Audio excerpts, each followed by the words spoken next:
নমস্কার। নাট্যপ্রাণ অহেন্দ্র ভৌমিকের জন্মশতবর্ষ উপলক্ষে চৈচৈ পত্রিকা যে আয়োজন করেছে তাতে যে সমস্ত মানুষরা এসছেন তার জন্য আমরা গর্বিত। আপনারা যেভাবে সাড়া দিয়েছেন তার উপস্থিত যে মানুষ আমরা দেখতে পাচ্ছি তাতে আমরা সত্যিই আনন্দিত।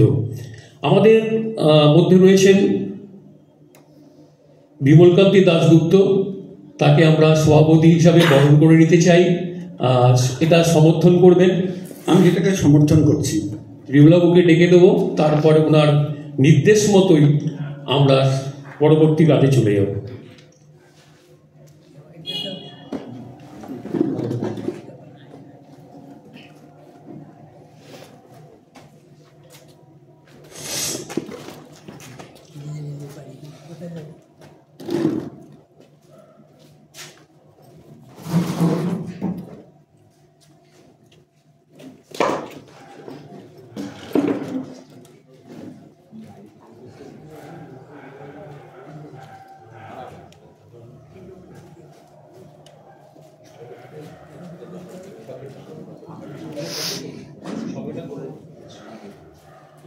এবার বিমলকান্তি দাশগুপ্তের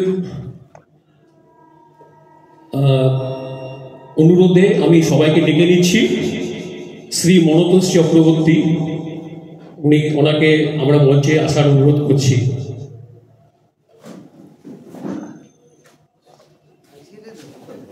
শ্রী শুভেন ভৌমিক,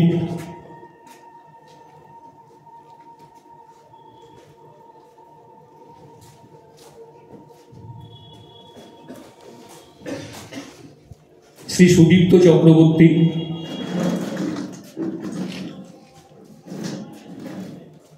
শ্রী কল্যাণ মুখার্জি, তারা এখনো আসেননি, শ্রী বলরাম দে চৌধুরী এবং শ্রী সৌমেন পাল। তা আমরা এখানে যাদেরকে পেয়েছি তাদেরকে দিয়ে অনুষ্ঠান শুরু করতে চাইছি। তারপরে যারা যারা একে একে উপস্থিত হবেন তাই সেইভাবে আমরা চলব। আমরা এবার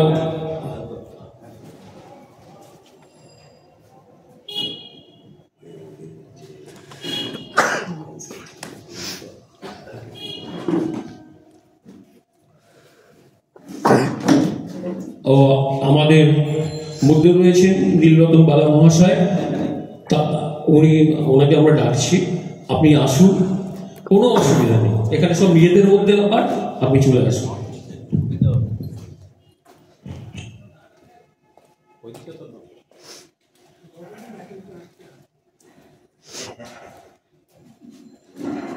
এবার আমাদের বরণ করার পালা। মিতালি শুনতে বলবো একটু আসতে।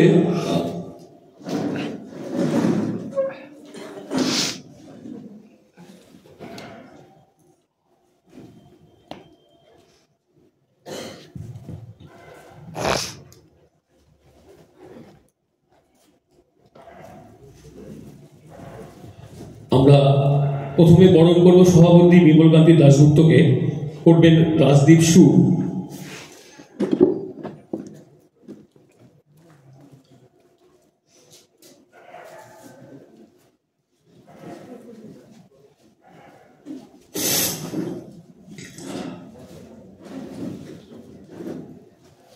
তারপর মনতোষ চক্রবর্তীকে বরণ করবে শ্রী বিশ্বজিৎ ভট্টাচার্য।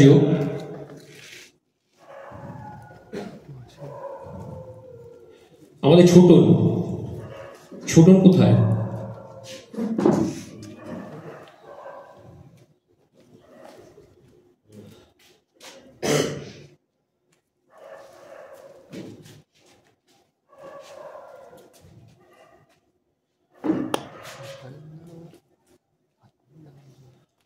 সুদীপ্ত চক্রবর্তীকে বরণ করবে শেখর রতন দত্ত।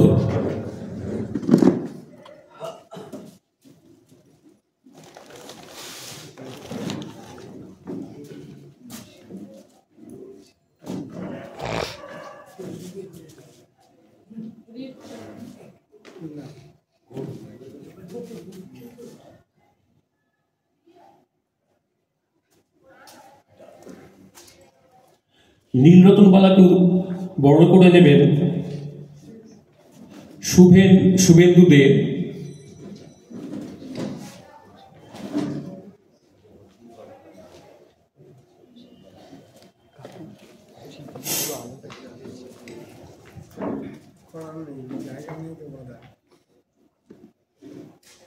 এবং শ্রী শুভেন্দু ভৌমিককে বরণ করে দেবে আমাদের সুমিত ঘোষাল। সুমিত, তুমি ঘোষাল তো? সুমিত ঘোষ।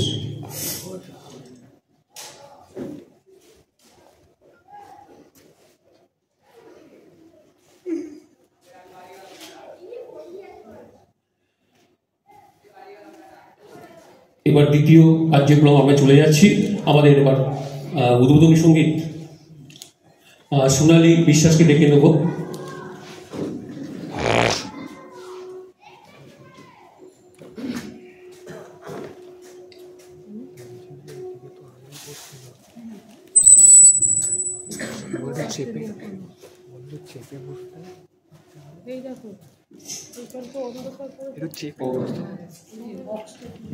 মাইকের সুইচটা বন্ধ করে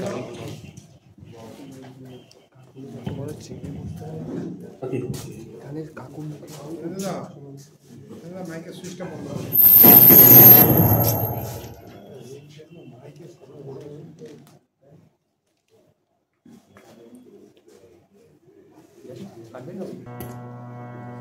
মোবাইলটা দেখেন।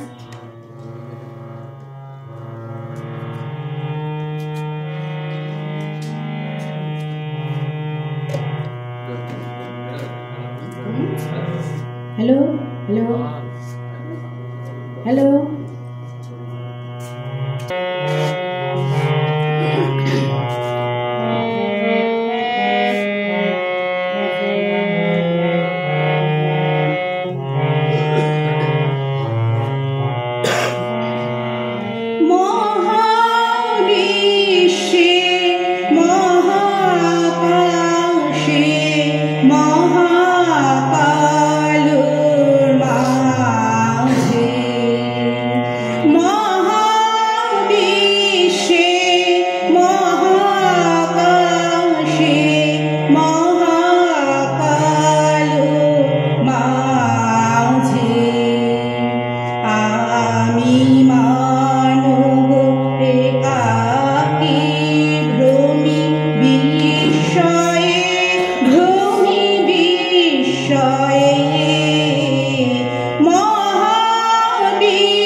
মুখ এদিকে দেবেন না, আপাতত সুইচটা এটাই খুলুন না, এটা বন্ধ করুন।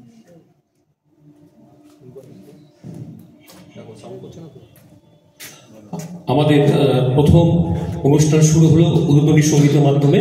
এবার আমরা একটু আমাদের ভৌমিক বা মহেন্দ্র ভৌমিকের সম্বন্ধে জানতে চেষ্টা করব। আমাদের মধ্যে রয়েছেন মমতাজ চক্রবর্তী। তিনি বিভিন্নভাবে দেখেছেন তাকে, তার সঙ্গেও কাজ করেছেন। আমি মমতাজদাকে বলবো ওনার সম্বন্ধে দু চার কথা বলতে।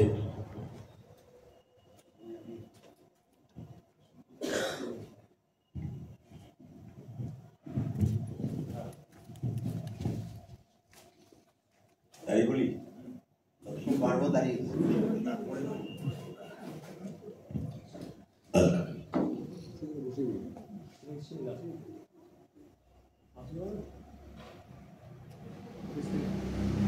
চৈ চৈ সংস্থা আয়োজিত মহেন্দ্র ভৌমিকের 100তম জন্মদিনে তাকে জানাই আমার প্রণাম।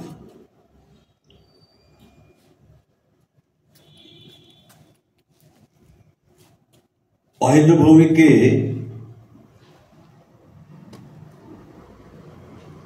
উদয়পুর অঞ্চল এবং পার্শ্ববর্তী অনেক দূর পর্যন্ত সবাই ডাকতেন, কেউ অহিন্দা বা তার ডাক নাম ধরে বেনুদা। আমি ডাকতাম বেনু দাদু বলে, কারণ সম্পর্কে উনি আমার দাদু হন, কিন্তু উনি আমার বাবার থেকেও ছোট ছিল।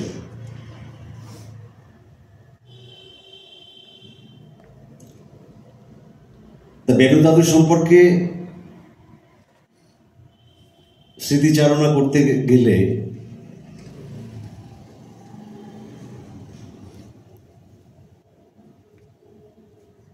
মিনিট ঘন্টা ধরে হবে না, কয়েকদিন লেগে যাবে।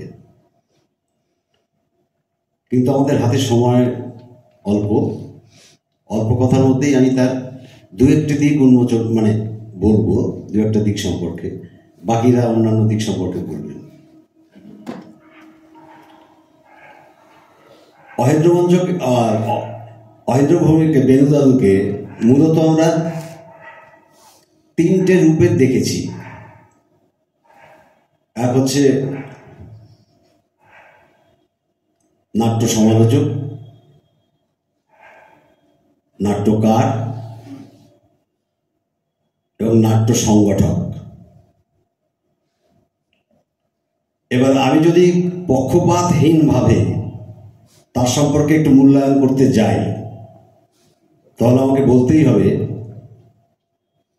সৃষ্টি অর্থাৎ নাট্য সংগঠক হিসাবে তার যে ভূমিকা,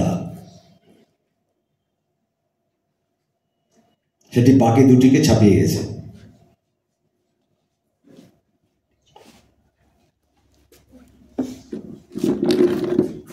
আসুন স্যার।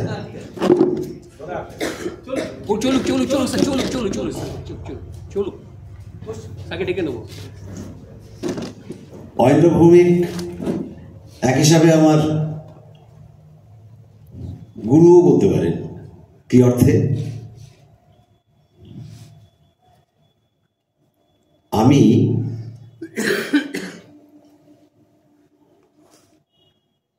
আমার প্রথম নাটক, আমি যখন মঞ্চে নামি, সে এক মজার ব্যাপার। সেটা 1972 সাল, খুবই অল্প বয়স আমার, কৈশোর যৌবনের একটা সন্ধিক্ষণ বলা যেতে পারে। উনি আগে বহু বড় বড় নাটক করেছেন, শৌখিন নাটক। আমার বাবা, জ্যাঠা এনারা অভিনয় করেছেন। যেমন আপনারা বললেই বুঝবেন, যারা প্রবীণ মানুষ আছেন এখানে, হারাদন্দা আছেন বা আরো অনেকে আছেন, বঙ্গবর্গী, দেবলা দেবী, বিসর্জন, চাঁদ রায়, কেদার রায়, এই সমস্ত নাটকে। শাহজাহান, যেমন আমাদের বাড়িটার নামই হয়ে গেছিল চাঁদ রায় কেদার রায়ের বাড়ি, এই বেণুদাদু দৌলতে। কেন? চাঁদ রায় কেদার রায় নাটকে কেদার রায় করতেন আমার জ্যাঠামশাই অজিত চক্রবর্তী, আর চাঁদ রায় করতেন আমার বাবা অনিল চক্রবর্তী। তো এই বাবাদের অভিনয় দেখার জন্য আমরা এই সংগঠনী মঞ্চে, প্রধানত অয়েন্দ্র ভৌমিকের কর্মক্ষেত্রটা সংগঠনী মঞ্চকে ঘিরেই ব্যাপৃত ছিল। আমরা বাবাদের নাটক দেখার জন্য সংগঠনী মঞ্চে গিয়ে ওই সামনে একটা বাঁশ থাকতো, তখন একদম মানে প্রথম দিকে তো একদম হামাগুড়ি দেওয়া বয়সে, তারপরে আরেকটু বেশি বয়সে আমরা গিয়ে দেখতাম, অভিনয়গুলো দেখতাম। আর রাত্রে ওই ঘুমের ঘুরে সেগুলো আওড়াতাম। যখন আমরা ছোট, মশারি থেকে পড়ে গেছিলাম, আমার মা বলতো, মা মশারি থেকে তুলে ধরে রস রস রস, কারণ বাবার একটা সংলাপ ছিল, সেটা বলতে বলতে মশারি থেকে পড়ে গেছিলাম।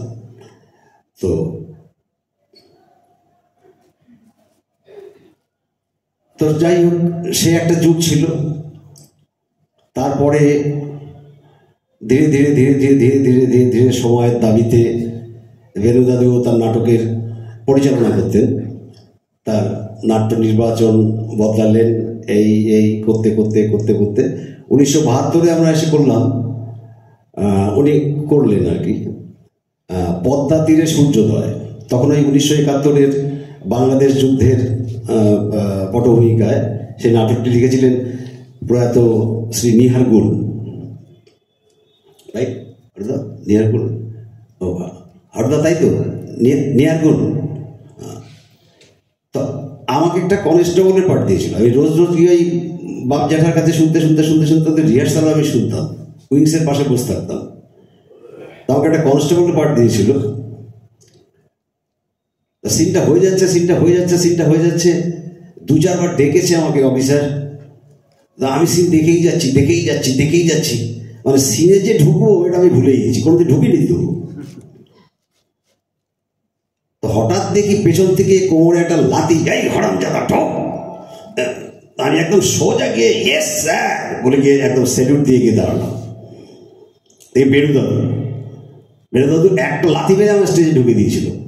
ওই আমার অভিনয়ের হাতে করি। এবং ঠিক তার পরের বছরই বাঁশবেড়িয়ায় আমাদের এক বড় মানে ক্লাবগতভাবে কিন্তু আমরা সবাই প্রায় এক সংসারের, এক পরিবারের লোকের মতো ছিলাম। গোলাপদা ছিলেন, তা সেই গোলাপদার শ্বশুর বাড়ি ছিল বাঁশবেড়িয়া। সেই বাঁশবেড়িয়াতে আমাদের সংগঠনের একটা কলস এলো, অন্ধকারের আয়না। অন্ধকারের আয়নাতে আমাকে একবার হিরো করে দিল। একটা 19-20 বছরের, 20ও হয়নি, 19-20 হবে সেই বয়সের ছেলে হিরো করে দিল। যাই হোক, তা করলাম। ভাড়া করা অভিনেত্রীরা সব নায়িকা, আরও যে সমস্ত ফিমেল ক্যারেক্টার্স থাকে সেই সমস্ত চরিত্র অভিনয় করলেন। যে নায়িকা হয়েছিল সে তো আমার থেকে অনেক বড়, মানে এখন বুঝি যে তার বয়স অন্তত 26-27 এরকম হবে। একটা সিন ছিল, আমি চোখে দেখি না, মানে আমার রোলটা ছিল চোখে দেখি না, এরকম বাতাসে হাতড়ে হাতড়ে হাতড়ে হাতড়ে ফিল করি, অনুভব করি, তারপরে কিছু একটা রিয়েলাইজ করি। তা আমি চেয়ারে বসে আছি, তা রিহার্সালের একটু বিরতি, আমি চেয়ারে বসে আছি, আর ওই ভদ্রমহিলা, মেয়েটি বলেই বলি, ওই মেয়েটি ওই চেয়ারের হাতলে এসে বসলো এমনি। তা ওর কোমরটা আমার গায়ে লাগছে। আমি তখনও জীবনে হোয়াট ইজ ফিমেল, নারী কি আমি জানি না। একটা নারীদের স্পর্শ, একটা বছর 19-এর ছেলের কাছে খুবই রোমহর্ষক। যাই হোক, আমার না হঠাৎ করে হাত পাগুলো না কাঁপতে আরম্ভ করলো, মানে ঠাসা ঠাসা ঠাসা করে কাঁপছে। তো সেই মেয়েটির কথা আমার এখনো মনে আছে, ও বেরুদা, আরে তোমার হিরো যে কাঁদছে গো, বুঝলে তো। আমার তো লজ্জায় একেবারে লাল। যাই হোক উঠলাম, গেলাম ওখানে বাঁশবেড়িয়ায় গেলাম, গিয়ে নাটক টাটক করলাম। ফেরার পথে আলাপ হলো, একই নৌকায় আমরা ফিরছিলাম পিলু মজুমদারের সঙ্গে। ওই পিলু মজুমদারের সঙ্গে আলাপ, শ্রদ্ধেয় পিলু মজুমদার, বিখ্যাত নাট্য পরিচালক। ওই পিলুদাই আমাকে বললো, তো নাটক করবে? তাহলে হ্যাঁ, ঠিক আছে, আমি তোমার সঙ্গে যোগাযোগ করে নেবো। সেটা আর একটা ইতিহাস। পিলুদার কাছে নাটকের অ আ ক খ শেখা, তারপরে আরো নানান কিছু শেখা, সেসব অন্য ব্যাপার। বেরুদা দাদুর প্রসঙ্গে আসি। বেরুদাদুর এই যে বললাম যে নাট্য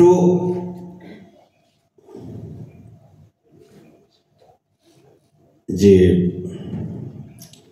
সব থেকে যে মূল প্রধান তার যে ভূমিকাটা আমরা দেখেছি, সংগঠক। উনি যে কত বড় নাট্য সংগঠক ছিলেন, আজকের দিনে দাঁড়িয়ে সাধারণত অ্যামেচার গোষ্ঠীর বা অ্যামেচার ক্লাবের কেউ করবে না, এটা করতে পারবে না, অসম্ভব। বেনুদাস সঙ্গী সাথী সাঁকড়ে তিনি ঠিক জুটিয়ে নিয়েছিলেন। উনি প্রথম, সেটা 1955 বা 56 সাল হবে, উত্তর 24 পরগনার সারা বাংলা একাঙ্ক নাটক প্রতিযোগিতা। হারুদা কোন সালে? এটা 55 না 56? 55। তো উনি বাংলাদেশে ওই প্রথম মফস্বল বাংলায়, যদি আমরা এটাকে মফস্বল বলি, তখন মফস্বলই বলা হতো, একাঙ্ক নাটক প্রতিযোগিতা উনি শুরু করলেন। ঠিক তার 6 মাস আগে সত্যিকারের মানে সারা বাংলা একাঙ্ক নাটক প্রতিযোগিতায় কলকাতা থিয়েটার সেন্টার নাটক করে তারা, তাদের মঞ্চে। তরুণ রায়, মানে যার নাম ছিল ধনঞ্জয় বৈরাগী, মানে প্রয়াত দেবরাজ রায় অভিনেতা, তার বাবা। ঠিক তার 6 মাসের পরেই, 6 মাসের মধ্যেই বেনুদাদু উত্তর 24 পরগনা একাঙ্ক নাটক, সারা বাংলা একাঙ্ক নাটক প্রতিযোগিতা উনি শুরু করলেন। আজও চলছে সংগঠনীতে, আজও চলছে। তা আমারই একটা নাটক লেখা, যেটা কমার্শিয়াল থিয়েটারে মঞ্চস্থ হয় 1992 সালে কাশী বিশ্বনাথ মঞ্চে, এবং দীর্ঘদিন ধরে চলে, প্রায় 200 রাত্রি। সেই নাটকটাকে ধার করেই বলি, বেনুদাদু যে একাঙ্ক নাটক যতদিন উনি শক্তি ছিল, গায়ে জীবিত ছিলেন, যে সংগঠন করে গেছেন, সেটা যদি স্বর্গ হয়, আর এখন যেগুলো চলছে সেগুলো হচ্ছে নরক। 2-5টা লোক হয় না, যে টিম আসে, টিমের লোকেই ভর্তি থাকে, 2-5 জন চলতে চলতে একবার একটু মুখ ফিরিয়ে দেখলো কিছু একটা হচ্ছে, ব্যাস। আর যখন বেনুদাদু করেছে, পরবর্তীকালে আমরাও যখন করেছি, হাউস ফুল, দিনের পর দিন, টিকিট ব্ল্যাক হতো। কাজে নাটকের এই অবস্থা, যা হয় তাই। আমি এটাকে নাম দিয়েছি ভ্রষ্ট কালচারের নষ্ট ব্যাধি। কালচারটাই ভ্রষ্ট হয়ে গেছে, তার যে নষ্ট যে ব্যাধি, সেটা মানুষের সারা দেহে ছড়িয়ে গেছে। নাটক করবেই বাকি আর দেখবেই বাকি। নাটক দেখার মন কার আছে? ছোট্ট একটা ছড়া লিখেছিল, আমার শুনিয়েছিল যখন পুরোনো বাড়িতে থাকতো, নাটক এখন ফাটক। তখন সবে টিভি এসছে, নাটক এখন ফাটক, বোকা বাক্সের বন্দি ঘরে সবাই এখন নাটক।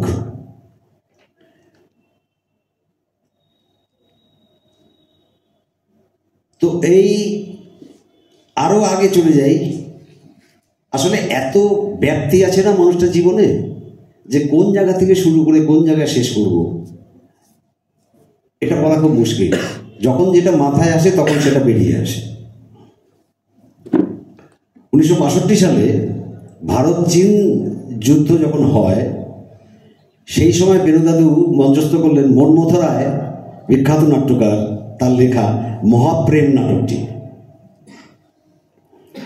সে দিনের পর দিন সে নাটক চলে, কারণ পশ্চিমবঙ্গ সরকারের সঙ্গে আমাদের সংগঠনের অর্গানাইজেশনের চুক্তি হয়েছিল যে এই নাটকটাকে যদি 200 নাইট অভিনয় করানো যায়, তাহলে ক্লাবের আপাত প্রয়োজনীয় যত অর্থ সামগ্রী সমস্ত পশ্চিমবঙ্গ সরকার দেবে, এবং সেই বাঁশের মেড়া বেঁধে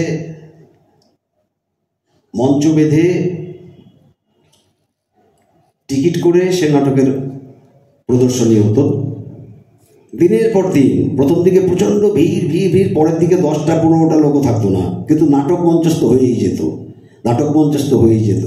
এই প্রসঙ্গে আমার মনে পড়ছে সত্যেন সাহা, মণিদা, মণি মুখোপাধ্যায়, মেনকা বন্দ্যোপাধ্যায়,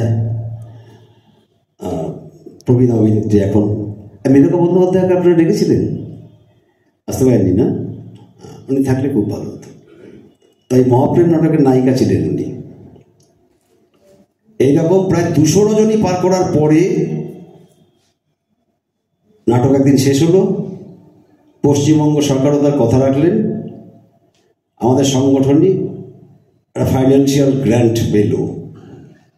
ওই টাকাতেই সংগঠনী স্টেজ, সংগঠনী ওই ওপরের টিনের ছাদ, সংগঠনের দেয়াল, সংগঠনের যাবতীয় কিছু সব ওই টাকাতে। ওই সময়ে বেনুদাদুর ওই সময়ে মানে 50-60-এর দশকে আমরাও দেখেছি ওই ইয়েতে উনি রিভলভিং স্টেজ করেছিলেন। আমরা যেমন কমার্শিয়াল থিয়েটারে দেখি স্টেজটা ঘুরে গিয়ে অন্য একটা সেট চলে এলো, তেমনি ওই সময় উনি রিভলভিং স্টেজ করেছিলেন। এপাশে একটা সেট, ওপাশে একটা সেট, এই সেটটা ঘুরিয়ে গিয়ে ওই সেটটা আসতো। ভাবা যায় না, এসব সত্যি ভাবা যায় না। উনি এমন মেহনতে, এমন পরিশ্রমে এবং এমন ইয়েতে, যার জন্য আমি বলছি যে এই 3টে পরিচয়ের মধ্যে সংগঠকের ভূমিকাটা আমার কাছে সব থেকে বেশি দামি লেগেছে। হ্যাঁ, নাটকও লিখেছেন, ওনার নাটকে আমি অভিনয় করেছি। বেহুলা রবীন্দ্র লিখেছিলেন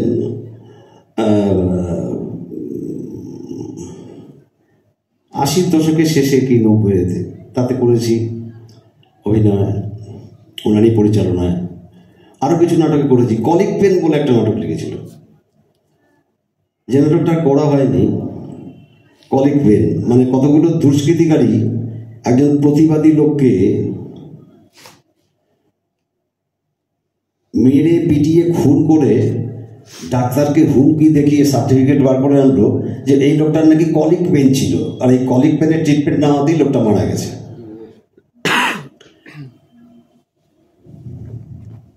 এবার কিছু প্রতিবাদী লোক তো সব জমানাতেই থাকে, সব সময়ই থাকে। তারা ঠিক করলো যে এর একটা বিহিত হওয়া দরকার।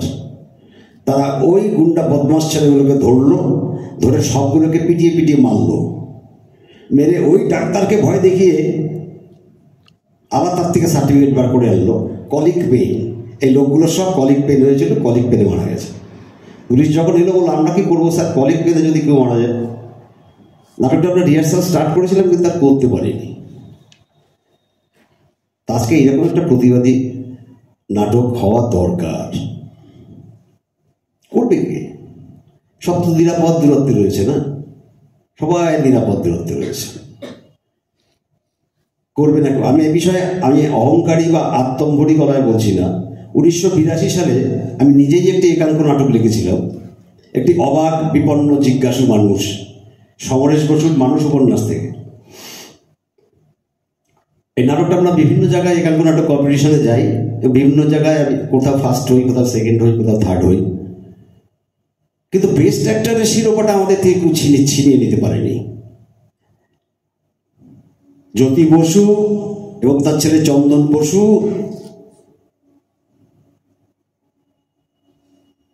তাদের একটা গ্রুপ, এবং প্রমোদ দাশগুপ্ত অ্যান্ড আদার্স তাদের একটা গ্রুপ। কারোরই নাম করা হয়নি, অন্য নাম দিয়ে। কিন্তু এই ছিল উপন্যাসটারও আখ্যান। আমার নাটকেও আমি মেনলি ওই আখ্যানটুকুই আমি ওটাকে নাট্যরূপ দিয়ে আমি নানান জায়গা থেকে নানান উপকরণ সংগ্রহ করে নাটকটা লিখেছিলাম। বড়াইপুরে ফার্স্ট হলাম। ওদের ভলেন্টিয়ার্সরাই একটা বাজে দলের মধ্যেও কিছু ভালো লোক থাকে।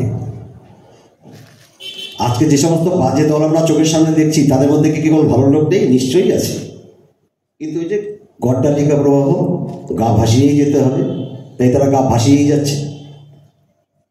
ভলান্টিয়ার্সরা আমাদের তুলে দিল ট্রেনে, আমরা ট্রেনে করে চলে এলাম। ওই নাটকটি যখন বেলঘড়িয়ার ওপারে অভিনয় করতে যাই, এই বুবাই বেনুদাদুর ছেলে, ও আমাদের এন্ট্রিটা ওখানে করালো। আমি যে বুবাই ওপারে যাস না, ওটা রাধিকা ব্যানার্জির জায়গা, সিপিএম এর, আর ওখানে দাঁড়িয়ে দাঁড়িয়ে সিপিএম এর খিস্তি করো, এটা ওরা কেউ মানবে না, বুঝতে পারলি তো? তো তুমি চলো তো, আমি আছি, কিচ্ছু হবে না।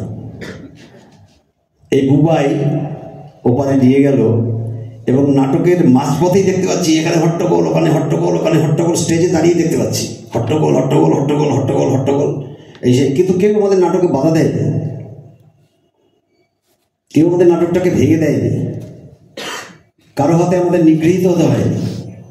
নাটকটা শেষ হলো, বুবাই আর ওখানকার 3-4 জন ভলেন্টিয়ার্স তারা আমাদের সাবধানে বার করে নিয়ে এসে একবারে বাড়ি পর্যন্ত পৌঁছে দিয়ে গেল। বেলঘড়িয়া স্টেশনেও না, বাড়ি পর্যন্ত পৌঁছে দিয়ে গেল।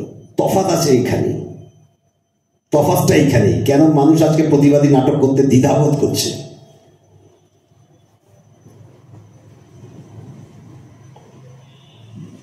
তফাৎটা এইখানেই। মানুষ দ্বিধাবোধ করছে এই কারণেই যে ওই স্টেজের ওপরে তার মুন্ডুটা গড়াগড়ি যাবে। আজকের দিনে দাঁড়িয়ে যদি আমি সেই দিনে সেই নাটক করতাম, আমি আর এখানে দাঁড়িয়ে আজকে কথা বলতে পারতাম না, ওই স্টেজের ওপরে মুন্ডুটা গড়াগড়ি যেত। Here lies the difference. আমি কারো উৎসাহ করছি না, কারো অপপ্রচার করছি না, কারো বদনামও করছি না। হোয়াট ইজ হোয়াট আমি দেয়। আমি একটা অ্যাপলিটিক্যাল মানুষ, আমি কোনো রাজনীতি করি না। আমি আজ আমার এতগুলো জীবন ধরে প্রফুল্লকান্তি ঘোষকে মুখ্যমন্ত্রীও দেখেছি যখন আমরা ছোট, তারপরে অজয় মুখার্জিকে দেখেছি, তারপরে সিদ্ধার্থ শঙ্কর রায়কে দেখেছি, তারপর জ্যোতি বসুকে দেখেছি, তারপরে বুদ্ধদেব ভট্টাচার্যকে দেখেছি, এখন মমতা ব্যানার্জিকে দেখছি। তা এতগুলো রেজিম দেখে এসছি, একটা অভিজ্ঞতা হবে না একটা মানুষের? সেই অভিজ্ঞতা থেকে আমি সময়ের তফাৎটা করতে পারি।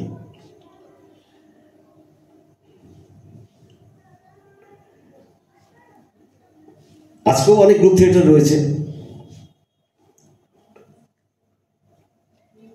তারা ভালো নাটক করছে। আমার পাশে বসে আছে নাট্যকল্পের একজন কর্ণধার, এরা খুব ভালো নাটক করছে। এদেরও আমি একবার বলেছিলাম যে একটু প্রতিবাদী নাটক কর না, কেন খালি গা এড়িয়ে এড়িয়ে বের থাকা? বলে ওই যে ঝটুকা তুই বললে সময়, এই সময় তুই ওই নাটকটা করলে তোমার মুন্ডু গড়াগড়ি যেত, এই সময় এই নাটক করলে আমাদেরও মুন্ডু গড়াগড়ি যাবে। কি দরকার? কি দরকারটাই আজকে ছেয়ে গেছে। আর বেনুদাদু বেঁচে থাকলে কি করতেন আমি জানি না, কি নাটক লিখতেন বা কোনো কিছু সমালোচনা কিভাবে করতেন বা কিভাবে সব কিছু ট্যাকেল করতেন, আই ডোন্ট নো, আমি জানি না।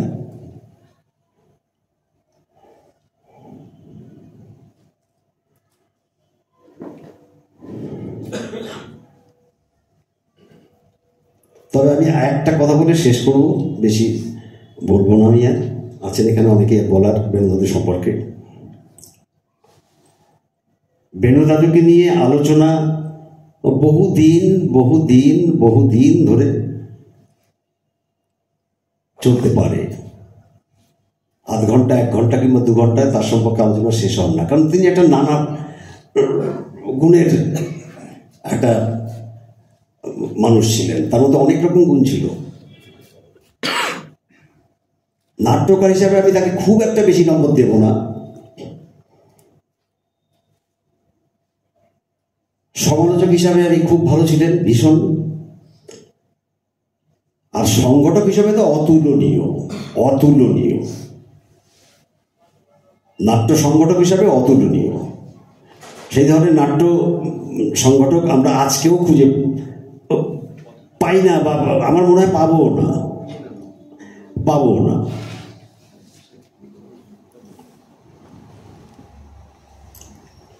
বেণুদাদুকে এইটুকুই আমি শেষ শ্রদ্ধার্ঘে আমি বলতে চাই, দাদু তুমি যেখানে আছো সেখানেই থাকো,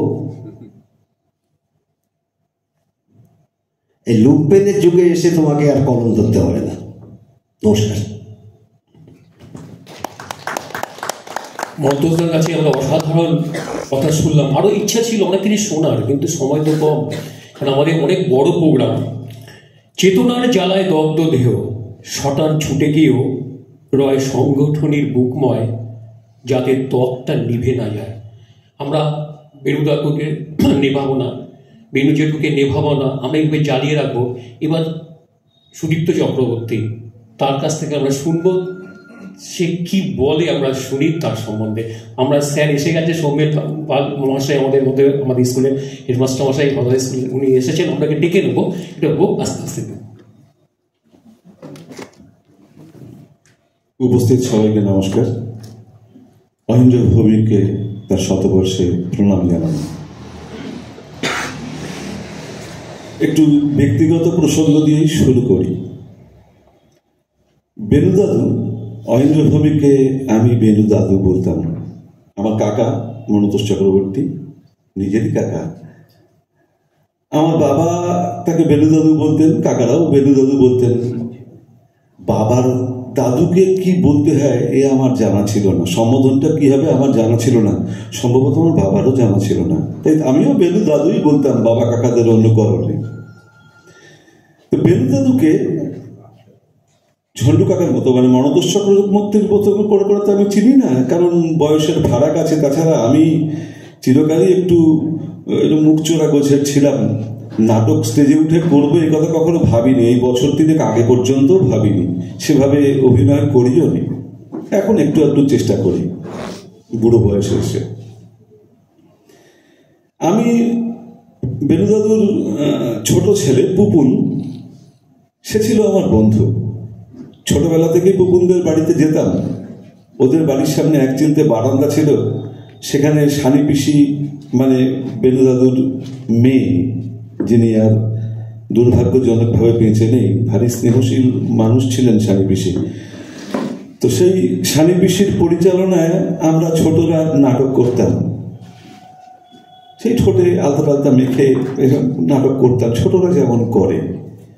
আর দেখতাম কখনো কখনো ঘরের মধ্যে একটা মানুষ বসে আছেন, যিনি ফিল্টার ছাড়া উডভাইন সিগারেট খেয়ে যাচ্ছেন পরের পর, আর কিছু না কিছু লিখছেন।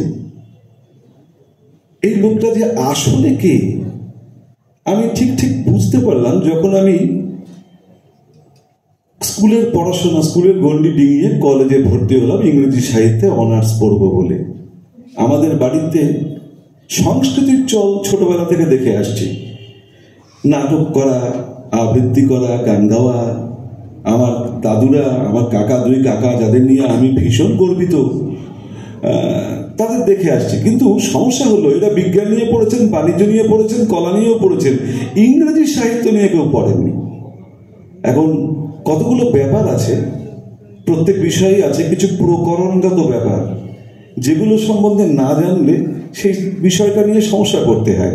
আমি নিমতা হাই স্কুলে পড়ালো, মাঝারি মানের ছাত্র, তেমন ভালো ছাত্র যে তাও নয়। কলেজে গেছি ইংরেজি অনার্স পড়তে, কলেজের শিক্ষক মানে প্রফেসররা তো আর স্কুলের শিক্ষকের মতো ইজিলি অ্যাক্সেসেবল নন। সহজে তাদের সঙ্গে দেখা করে যে কিছু জেনে নেব এ বড় সহজ নয়। আমরা স্কুলে যারা পড়াই তারা ছেলেদের অনেক কাছের মানুষ। এদিক দিয়ে আমাদের এখানকার মাননীয় প্রধান শিক্ষক মশাই সৌমেন পাল মশাই আছেন, আমার পাশে বসে আছেন নীলরতন বালা স্যার, এরা মানবেন এই কথাটা নিশ্চয়ই। আমি তাদের সামনেই বলছি যে আমরা স্কুলের টিচার বা ছেলেদের অনেক কাছাকাছি থাকি। এবার সমস্যা হলো সেখানে আমি গিয়ে দেখছি নানাবিধ কথা যার কিছুই আমি জানি না। ট্র্যাজেডি কমেডি ছোটবেলা থেকে শুনে আসছি, কিন্তু ট্র্যাজেডি কমেডির যে ওই মানের বাইরে অন্য মানেও হয়, সাহিত্যে তার মানে অন্যরকম, একে জানে। আমি তো নিমতা স্কুলে এসব শিখে যাইনি। এইরকম সময়ে হঠাৎ বেণুদাদু কিছুদিন আগে শাশ্বত চট্টোপাধ্যায় বলছিলেন ভানু বন্দ্যোপাধ্যায় নাকি তাকে শুয়োরের বাচ্চা বলে ডাকতেন, তাতে সবাই খুব মজা পেয়েছেন।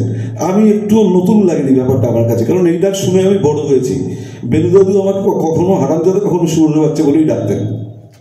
তো একদিন আমাকে ডেকে বলছেন, এই হানজাদা, তুই শুনলাম ইংরেজিতে অনার্স করছিস, ট্র্যাজেডি জানিস, কমেডি জানিস কাকে বলে? আমি বললাম হ্যাঁ, ট্র্যাজেডি মানে করুণ ব্যাপার, করুণ রস, কমেডি, হাসি টাসি। এই জেনে তুই গেছিস অনার্স করতে, ফেল করবি। আমায় তিনি শেখালেন যে সত্যি সত্যি নাটকের প্রকরণে কাকে ট্র্যাজেডি বলে, কাকে কমেডি বলে।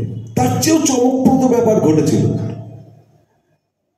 ডক্টর ফস্টাস, ক্রিস্টোফার মার্লো, শেক্সপিয়ারেরও আগের লোক তিনি। ডক্টর ফস্টাস তার মাস্টারপিস বলা হয় তাকে। সে এক অসামান্য নাটক। তার শেষটা হচ্ছে নাটকটা 60 লাইনের একটা সলিলকি, মানে স্বগতোক্তি দিয়ে। তার একটা কারণ আছে, ওটা 60 লাইনের কেন, 59 লাইন নয়, কেন 61 লাইন নয়। আমাকে একদিন ডেকে বলছে, নেই তুই ডক্টর ফস্টাস পড়েছিস? না। তখন আমি অনার্স পার্ট 2-তে পড়ি, কিন্তু ডক্টর ফস্টাসের নামটা জানি, কেননা পার্ট 1-এ ইংরেজি সাহিত্যের ইতিহাস পড়তে হয়েছিল। সেখানে doctor Faustus, Christopher Marlowe, university wits এদের সম্বন্ধে পড়েছি। আমি নামটা জানি, কিন্তু সেটা কি জিনিস তা তো জানি না। আমায় তিনি গল্পটা বললেন এবং তার সঙ্গে সঙ্গে ওই 60 লাইনের ব্যাখ্যা দিলেন, শেষ 60 লাইনের। সে ব্যাখ্যাটা এখানে বলার জায়গা না, আমি বলছিও না। অবাক কাণ্ড, যখন MA পড়তে গেলাম কলকাতা ইউনিভার্সিটিতে, আমাদের ডক্টর ফস্টাস পড়াতেন কিংবদন্তি শিক্ষক জ্যোতি ভট্টাচার্য। তিনি যখন ওই 60 লাইনের ব্যাখ্যা দিচ্ছেন, আমার মনে হলো, আরে এই লোকটা তো বড় জেসে লোক নয়। ওই ঘরের ভেতরে বসে উডবাইন সিগারেট খায় আর মাঝে মাঝে কোথায় ঘুরে বেড়ায়, এখানে ওখানে ছেলেপিলেকে নিয়ে রিহার্সাল করায়, কিন্তু এ তো জেসে লোক না। আমি বেনুদাদুকে আরো দারুণভাবে চিনলাম। নাটকের প্রকরণ তিনি গুলে খাওয়া মানুষ। অভিনয় তিনি যে খুব ভালো করতেন বা খুব বেশি করতেন এমনটা নয়। আমি তার অভিনয় হয়তো একবার দেখে থাকলেও থাকতে পারি, কিন্তু গণনাট্য সংঘের সঙ্গে তিনি যুক্ত ছিলেন। বেনুদাদুর কর্মকাণ্ড কত দূর বিস্তৃত ছিল আমরা, আমার মতো সামান্য মানুষ, ভাবতেও পারি না। শম্ভু মিত্রের মতো লোক যখন কমিউনিস্ট পার্টি নিষিদ্ধ হয়ে যাওয়ার দিনের সন্ধেবেলা প্রাণ ভয়ে, নাকি অন্য কোনো ভয়ে বা অন্য কোনো কারণটা তিনি একটা অন্যরকম দেখিয়েছিলেন, গণনাট্য সংঘ ছাড়লেন। তার কিছুদিনের মধ্যে কিন্তু গণনাট্য সংঘের সঙ্গে যুক্ত হলেন আমাদের এই উদয়পুরের অহিন্দ্র ভৌমিক। আমাদের গর্বিত বোধ করা উচিত।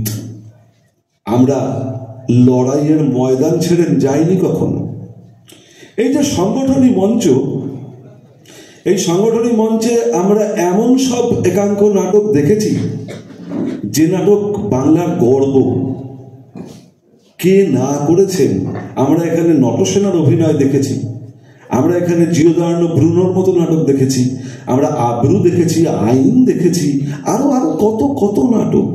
সব নাম আমার এখন আর মনে পড়ছে না এক্ষুনি। সেই নাটক দেখতে দেখতে তো বড় হলাম। এই যে নাটক, প্রতি বছর একাঙ্ক নাটক প্রতিযোগিতা চলত, এটা একটা সুদূর প্রসারী প্রভাব পড়েছিল এই অঞ্চলে। এই অঞ্চলের মানুষ, শুধু আমাদের উদয়পুরে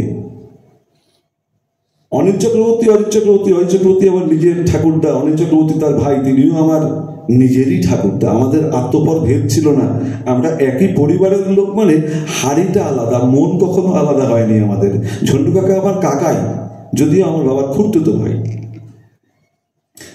তো অনিল চক্রবর্তী তো বছরে 2-1টা শখে থিয়েটার করতেন, কিন্তু এখানে যাতে থিয়েটারের ধারাটা বজায় থাকে এই কাজটা করেছিলেন তিনি অহিন্দ্র ভৌমিক।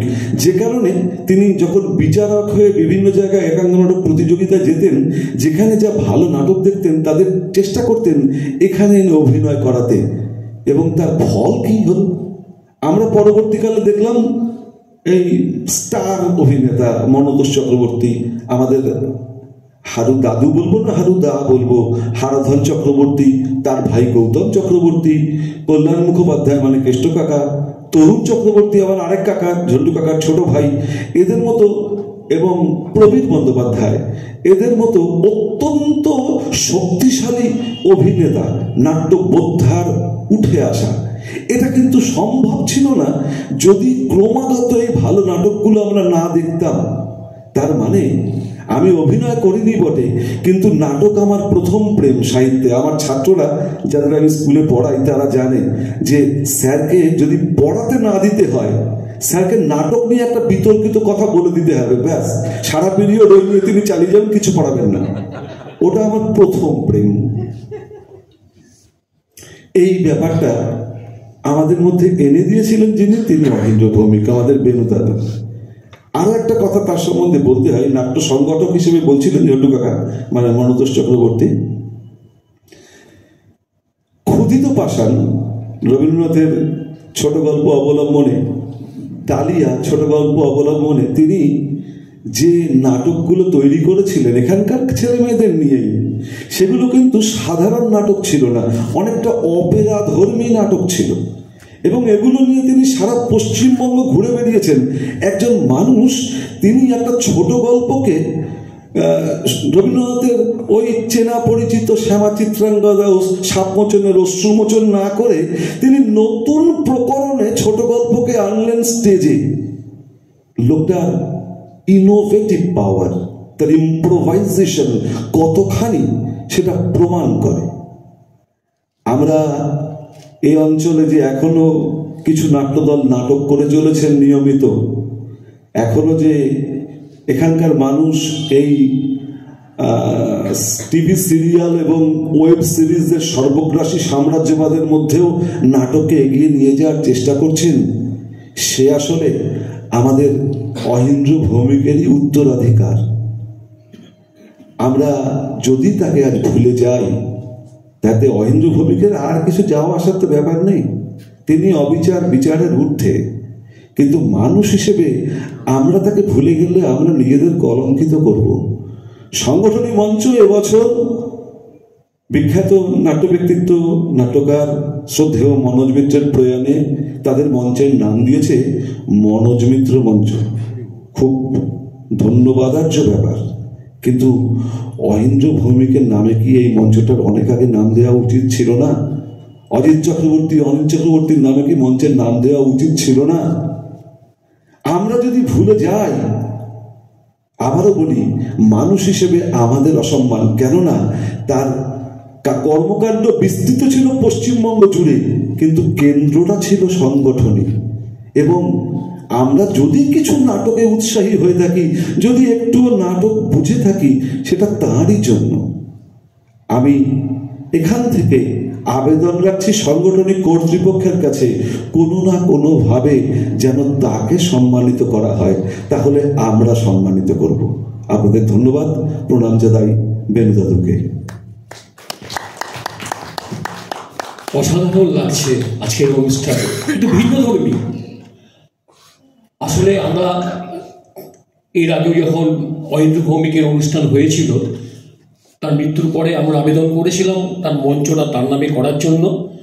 সেটা অমিত বিশ্বাস করেছিলেন, আমার এখনো মনে আছে সেই মিটিংয়ে, কিন্তু সেইটা বাস্তবে হয়নি। যেটা বাস্তব হয়েছে ছিল আজকে আমাদের এই অনুষ্ঠানটা, এটা তো একদম বাস্তব, মানে আপনার গায়ে গায়ে আমরা গায়ে গায়ে লেগে আছি আমরা। এইবার আমাদের সঙ্গে রয়েছে নীলরতন বালা মহাশয়, তার কাছে কিছু শুনবো।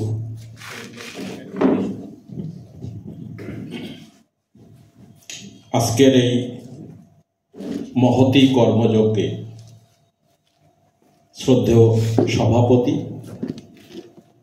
আমার ডান দিকে বা দিকের বিশেষ ব্যক্তিত্ব এবং সামনের এই অঞ্চলের গণী মানুষ, এবং যারা এই মাইকের শব্দ শুনতে পাচ্ছেন, প্রত্যেককেই আমার পক্ষ থেকে শ্রদ্ধা নিবেদন করছি। অহিন্দ্র ভৌমিক সম্পর্কে আমার একটা জাস্ট গল্প। আপনারা সবাই জ্যোতির্ময় রায়কে চেনেন, খুকুদা। এই অঞ্চলের সব মানুষ চেনেন তাকে। কোনো একদিন নাটক দেখতে সাংগঠনিক মঞ্চে আসছিলাম তার সাথে। নাটক শেষ হলো। নাটক শেষ হওয়ার পরে ওই যে অনিল চক্রবর্তী দেখিনি কোনোদিন, মনতোষ চক্রবর্তী নাম শুনিনি কখনো, অহিন্দ্র ভৌমিক নাম শুনিনি কখনো। আমাকে খুকুদা জ্যোতির্ময় রায় এক গাদা গল্প বললেন এই অহিন্দ্র ভৌমিক সম্পর্কে। আমি জানি না নাট্য প্রাণ কে দাম দিয়েছেন। অহিন্দ্র ভৌমিকের সাথে মনমথুরায় এখন জানলাম। আমি সেদিন খুকুদার কাছ থেকে অহিন্দ্র ভৌমিক সম্পর্কে জেনে এবং ওই সাংগঠনিক মঞ্চ সম্পর্কে আমার ভেতরে একটা গর্ববোধ তৈরি হয়েছিল যে মানুষটার হাত ধরে এই সংগঠনে, আমি আগে জানতাম একটা ক্লাব, ওখানে নাটক টাটক হয়, একটা ব্যাস এই অবধি শেষ। কিন্তু এর সাথে এত গুণী মানুষ যুক্ত এটা আমার জানা ছিল না। আর একটু ভালো লাগলো, গোবরডাঙ্গাতে একটা নাট্য উৎসবে আমি গিয়েছি। সেখানে ব্রজেন্দ্রনাথ রায় চৌধুরী নাম করে এক ভদ্রলোক আমার সাথে পরিচিত। আমিও মাঝামাঝি বয়স পর্যন্ত একটু যাত্রা থিয়েটার নাটকের সাথে যুক্ত ছিলাম। সেই সুবাদে ভদ্রলোকের সাথে পরিচয়। আমি নতুন এখানে শিক্ষকতা করতে শুরু করেছি বেলঘরিয়া অঞ্চলে। তো বেলঘরিয়া কোথায়? যখন বললাম নিমতা, তখন অহিন্দ্র ভৌমিক। গোবরডাঙ্গাতে অহিন্দ্র ভৌমিকের নামে নিমতা অঞ্চল পরিচিত। সেই মানুষটাকে নিয়ে আজকে আমরা তার স্মৃতিচারণা করতে শুরু করেছি। আমার মনে হয় যে হইচইয়ের পক্ষ থেকে এই কাজটা যে হচ্ছে, এটা বোধহয় আমরা এই জায়গায় সবাই একমত যে অহিন্দ্র ভৌমিককে একটা জায়গায় আমরা তুলে দিলাম। আমাদের অনেকের কাছে এই মানুষটা অপরিচিত ছিল। এই মানুষটার সম্পর্কে আমাদের গভীরতাটা অনেক কম ছিল, সেটা এই আজকের অনুষ্ঠানে বাড়িয়ে দিল। আমি আজকের অনুষ্ঠানের পরিচালক বিশেষ করে জয়ন্ত সুর মহাশয়কে আমার পক্ষ থেকে অবশ্যই ধন্যবাদ জ্ঞাপন করব। এবং আজকে যারা এখানে অহিন্দ্র ভৌমিক সম্পর্কে স্মৃতিচারণা করতে আসছেন তাদের পাশে থাকতে পেরে আমি নিজেকে গর্বিত মনে করছি। সবাইকে নমস্কার জানিয়ে আমার বক্তব্য এখানে শেষ করছি। আমাদের মধ্যে রয়েছে সোমেন ভৌমিক। তার বক্তব্য শোনার আগে আমি একটু আমাদের মাস্টারমশাই সোমেন পাল এবং বলরাম দে চৌধুরী মশাইকে ডেকে নেব মঞ্চে।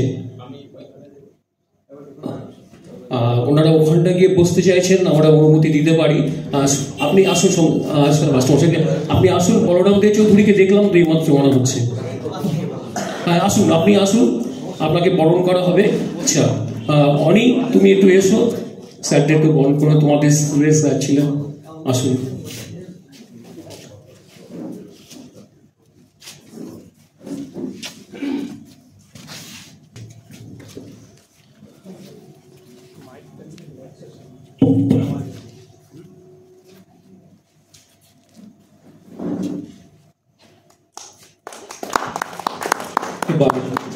বলরাম দে চৌধুরীকে বরণ করে নেবে স্বপন ভট্টাচার্য।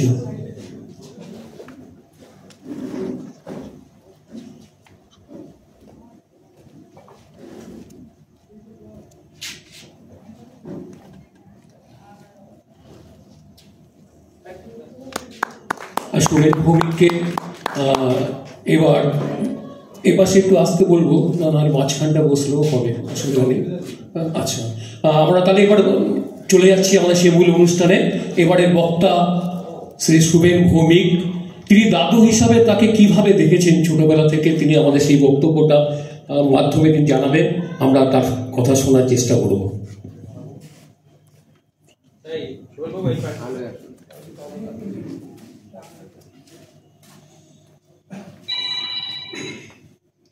শুভ সন্ধ্যা।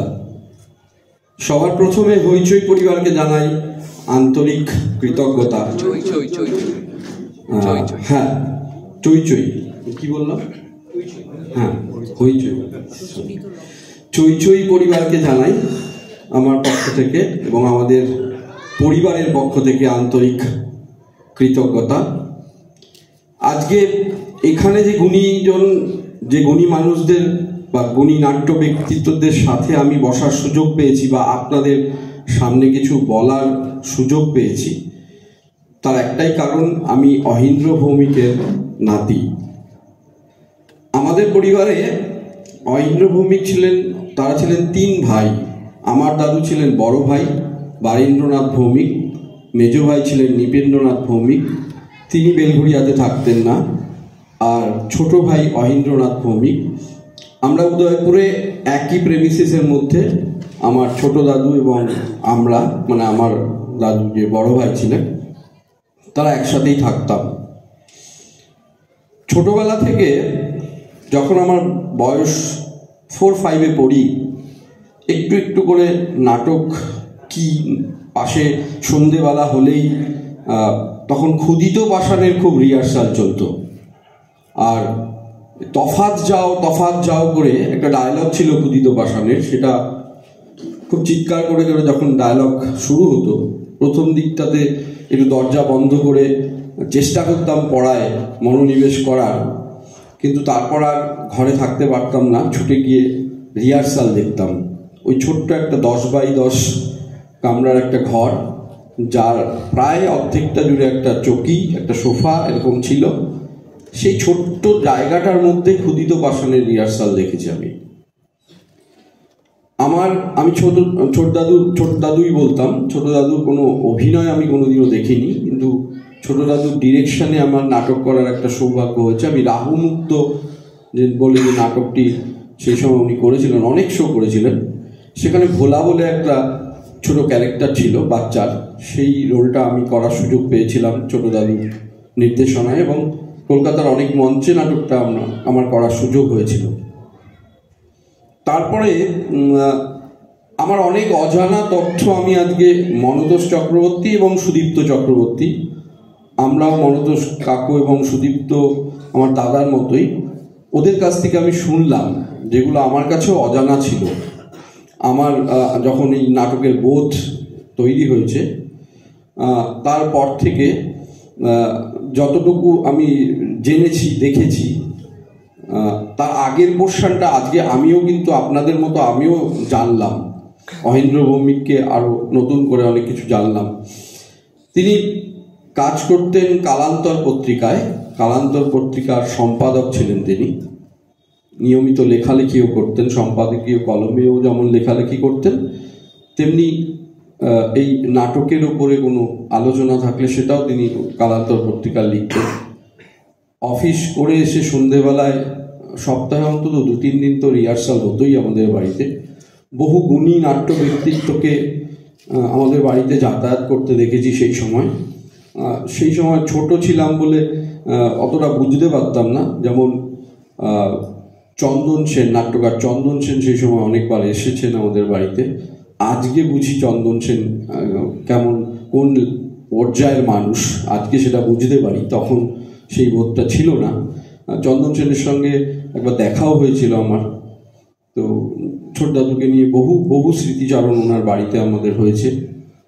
যাই হোক, ছোট দাদু 91 সালে আমরা যে ওনার যে ছোট ছেলে দীপ্তেন্দ্রনাথ ভৌমিক, সে রাশিয়াতে থাকতো। তো সোভিয়েত রাশিয়া ভেঙে যাওয়ার পরে সে ইউক্রেনে চলে আসে, পড়াশোনা করতেই গিয়েছিল। ইউক্রেন থেকে দেশে ফেরার পরে 91 সালে তাকে আমাদের কমন প্রেমিসিসে আমরা থাকতাম, সেটা ছেড়ে একটু সামনে, একটু রাস্তার ধারে তারা বাড়ি ভাড়া নিয়েছিলেন। ও বাড়ি ভাড়া নিয়েছিলেন সত্যেন্দ্রনাথ সাহার বাড়ির ঠিক কাছে। এই সত্য সাহা এবং সত্য দাদু এবং অহিন্দ্র ভৌমিক, মানে বেনু দাদু, এই জুটিটা কিন্তু আমি আমার যখন নাটকের বোধ তৈরি হয়েছে, আমি এই দুটো জুটিকে কিন্তু মারাত্মকভাবে কাজ করতে দেখেছি। মানে সত্য দাদু নিয়মিত আমাদের বাড়িতে আসতেন এবং অহিন্দা বলে ডাকতেন, বেনুদা বলে ডাকতেন। তো এদের একটা অদ্ভুত বন্ডিং ছিল। এই বন্ডিং, এই অনেকগুলো সংগঠনীতে যে বাৎসরিক যে একটা একাঙ্ক নাটক প্রতিযোগিতা হতো, তখন 24শে ডিসেম্বর শুরু হতো, 30 তারিখে শেষ হতো, 31 তারিখে সংগঠনীর একটা পূর্ণাঙ্গ নাটকের প্রযোজনা হতো। এই নাটকটা কিন্তু অহিন্দ্র ভৌমিক, এখানে হারু জেঠু আছেন, সেই সময় এক দিকপাল অভিনেতা, তাদের অভিনয় আমরা তখন দেখেছি। হারু জেঠুর অভিনয় দেখেছি, সত্যদাদুর অভিনয় দেখেছি, অহিন্দ্র ভৌমিকের নির্দেশনায় তারা অভিনয় করেছেন। যাই হোক, শেষ দিকটাতে ওনার আমাদের একটা পারিবারিক ব্যাধি আছে, মানে দাদুদের মধ্যে ছিল, আমার দাদুরও ছিল, ওনারও ছিল, সেটা হচ্ছে হাঁপানি একটা ছিল। পরবর্তীকালে ছোট ছেলের সাথে ছোট ছেলে কর্মসূত্রে গুজরাটে চলে যান। তার আগে যেটা হয় সেটা হচ্ছে সত্য দাদুর শরীর যায়।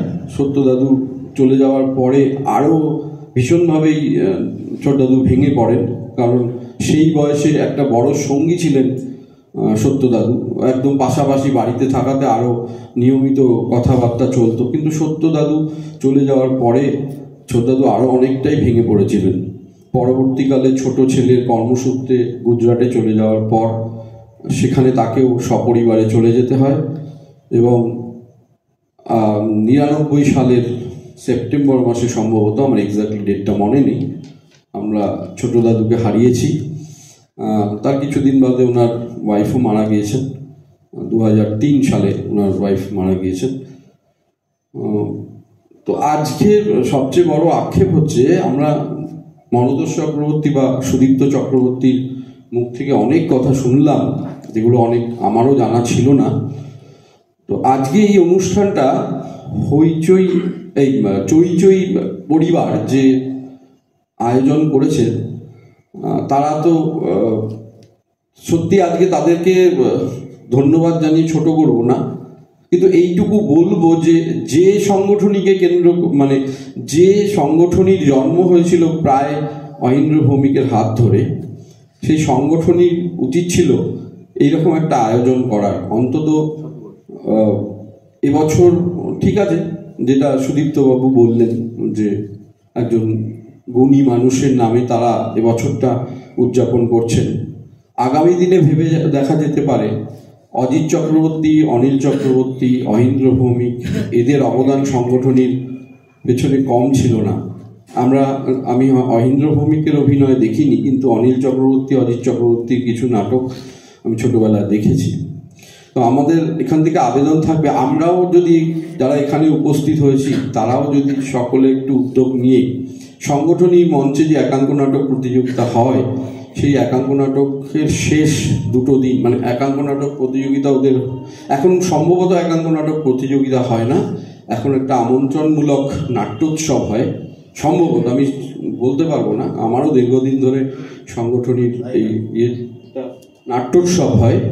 তো সেই নাট্যোৎসবের পরে আমরা যদি দুটো দিন, যেহেতু প্যান্ডেলটা করাই থাকে, সেই দুটো দিন যদি আমরা কর্তৃপক্ষকে, সংগঠনী কর্তৃপক্ষকে আবেদন জানিয়ে ওই দুটো দিনে অন্তত দুটো করে, আমাদের লোকালে অনেক দল আছেন যারা অহিন্দ্র ভৌমিকের হাতে ধরেই তৈরি হয়েছে, তাদেরকে নিয়ে যদি একটা ছোট নাট্যোৎসব করা যায়, এবং প্রথম দিকে, দুদিনেরই প্রথম দিকে কোনো নাট্য ব্যক্তিত্ব যারা অহিন্দ্র ভৌমিকের সঙ্গে ছিলেন সেই সময়, তাদেরকে নিয়ে যদি আমরা আরেকবার স্মৃতিচারণ করতে পারি তাহলে খুব ভালো হয়। আমরা যদি মিলিতভাবে সংগঠনীকে এই অ্যাপিলটা জানাই তাহলে আমার মনে হয়, এবং সেটা যদি করা যায় তাহলে দাদুর প্রতি সত্যি একটু শ্রদ্ধা জ্ঞাপন করা হবে। আর এই জানিয়ে আমি আমার বক্তব্য শেষ করছি। আমরাও চেষ্টা করবো চৌচের পক্ষ থেকে এরকম আবেদন তাদের কাছে পৌঁছে দেওয়ার। আমাদের মধ্যে এবার রয়েছেন শ্রী সৌমেন পাল মহাশয়, আমাদের হদাল স্কুলের মাস্টারমশাই, তিনি প্রধান শিক্ষক, তার কাছ থেকে আমরা কিছু শুনব। প্রথমেই অহিন্দ্র ভৌমিকের স্মৃতির প্রতি আমার শ্রদ্ধা। শতবর্ষের আলোকে আজ তার গতকাল তার জন্মদিন গেছে, তাকে প্রণাম জানাই। অকপট স্বীকার করি আমি তার সম্বন্ধে কিছু জানি না, তবে আজকের আমন্ত্রণটা অনেক ক্ষেত্রে ওই উদয়পুরের একটি বিদ্যালয়ের প্রধান শিক্ষক হওয়ার কারণে। গতকাল যখন জয়ন্তবাবু আমাকে বললেন আসার কথা, আগেও বলেছেন কিন্তু মনে ছিল না, গতকাল উনি বলেছিলেন, তো তারপরই ওনার সম্বন্ধে একটু পড়াশুনো করা শুরু করি। এবং পড়তে পড়তে আমার যেটা মনে হলো, প্রথম প্রশ্ন আপনাদের সকলের কথাই ফিরে ফিরে এসছে, আমি নতুন কিছু বলছি না। আজকে এই রঞ্জন গোস্বামী মঞ্চে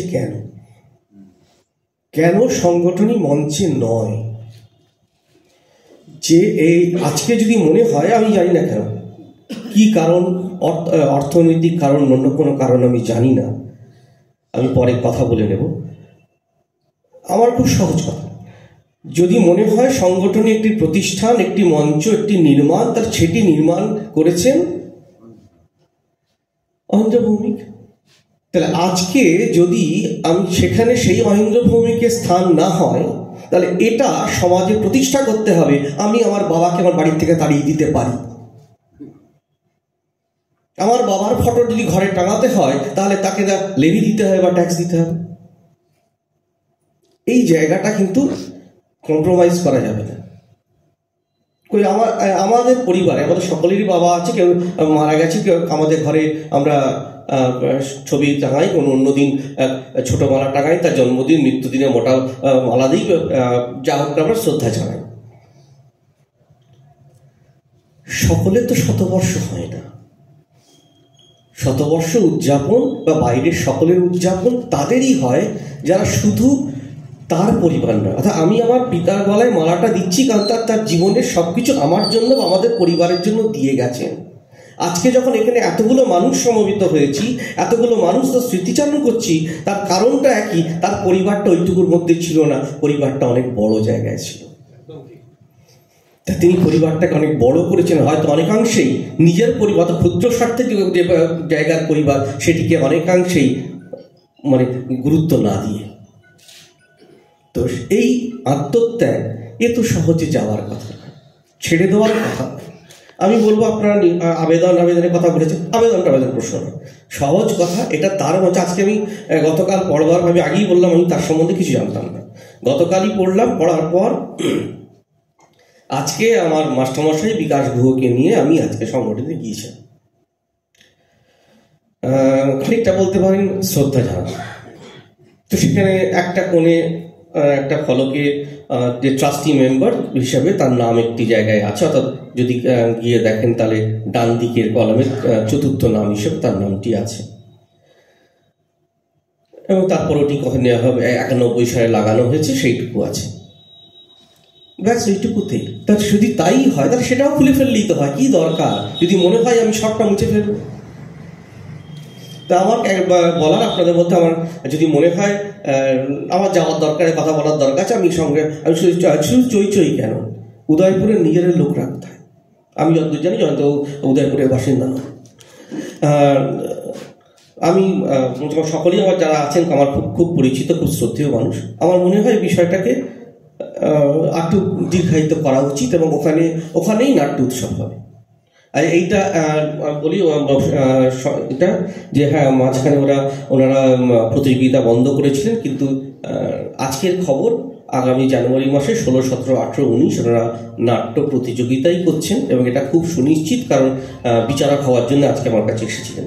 আমি তখন বলেছিলাম এই বিষয়ে পরে কথা বলবো, হব না বলেছিলাম, তারপরে বলেছি এই বিষয়ে আমার আর কিছু বলার আছে, সেটা আমি পরে বলবো, সেটা পরে বলছি। আর আরেকটা যেটা শেষ করবো সেটা হচ্ছে, আমি কালকেই যেটা পড়তে দেখলাম যে ওনার নিজের লেখা 10টি নাটক আছে, তার মধ্যে 3টি একটি সংকলন হিসেবে বেরিয়েছিল এবং 7টি বিভিন্ন জায়গায় মুদ্রিত। তো আজকে শতবর্ষের জায়গায় শুধু চই কারণ অন্য সব মানুষটা একসাথে হই না, তার একটা সংকলন সম্পূর্ণভাবে বার করার, যেমনই হোক না। আর সুদীপ্তদা আছে, নাট্যকল্পের অন্যান্য যারা আছেন তারা যদি ওনার নাটক একটুখানি যদি মনে হয় সম্পূর্ণভাবে করতে পারবো তাহলে করি, যদি মনে হয় একটু ওইটাকে উপজীব্য করে নতুন করে একটু সাজিয়ে নিয়ে করি, একটা নাটক হোক না তার এই জন্ম শতবর্ষে। আর শেষ করবো আরেকটি আবেদন দিয়ে, সেটা হচ্ছে যে এত মানুষ এত স্মৃতিচারণ করছে, এত কিছু জানেন, আমি আবারও বললাম আমি জানি না, তো সেখানে গোটা উদয়পুর নেওয়া নিম্ন অঞ্চলে অনেক পত্র পত্রিকা আছে, সবাই যদি একটি করে দায়িত্ব নিন, যারা এখানে বলছেন সেখানে একটি করে লেখা দেওয়ার, তাহলে আজকের প্রজন্ম তো খানিকটা কিছু জানে। আমার নিজের দিক থেকে যদি বলা হয়, আমার বিদ্যালয় পত্রিকা আগামী ফেব্রুয়ারি বা 21শে ফেব্রুয়ারি প্রকাশিত হবে। বিদ্যালয় পত্রিকায় সাধারণত বাইরের কেউ লেখেন, এক প্রাক্তন ছাত্র বা বর্তমান যারা। আমি একদম কোথায় শুভেন্দা কোথায় গেল? শুভেন্দা, আপনি এখনো পর্যন্ত আমার বিদ্যালয়ের পরিচালনা সমিতির সদস্য, আমি আপনাকে সবার সামনেই আবেদন করছি, আপনি আপনার দাদুর সম্বন্ধে লিখুন, আমাদের পত্রিকা চাপ পাবেন। সকলকে ধন্যবাদ।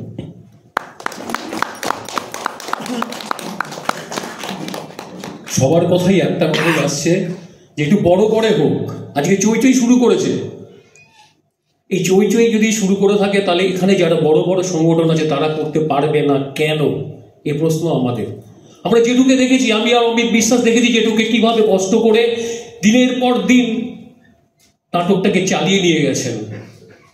আমরাও সবাই মিলে আসুন, কিছু করি, সংগঠনকে কেন্দ্র করি তো সব কিছু হয়েছে। আজকে আমরা যারা একটু নাটক করি, একটু নাটক স্টেজে উঠেছি, কোনোদিন স্টেজে উঠেছি, তারাও আমরা চেষ্টা করবো ওনাকে নিয়ে কিছু করার।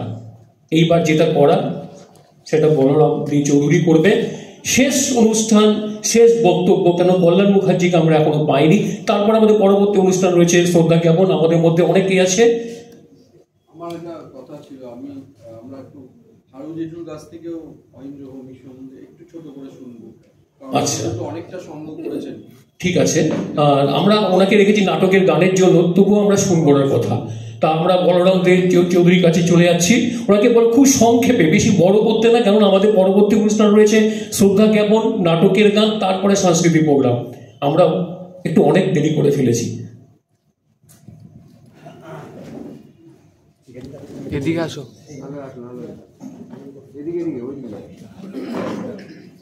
তো চিনতে পারছেন আমাকে।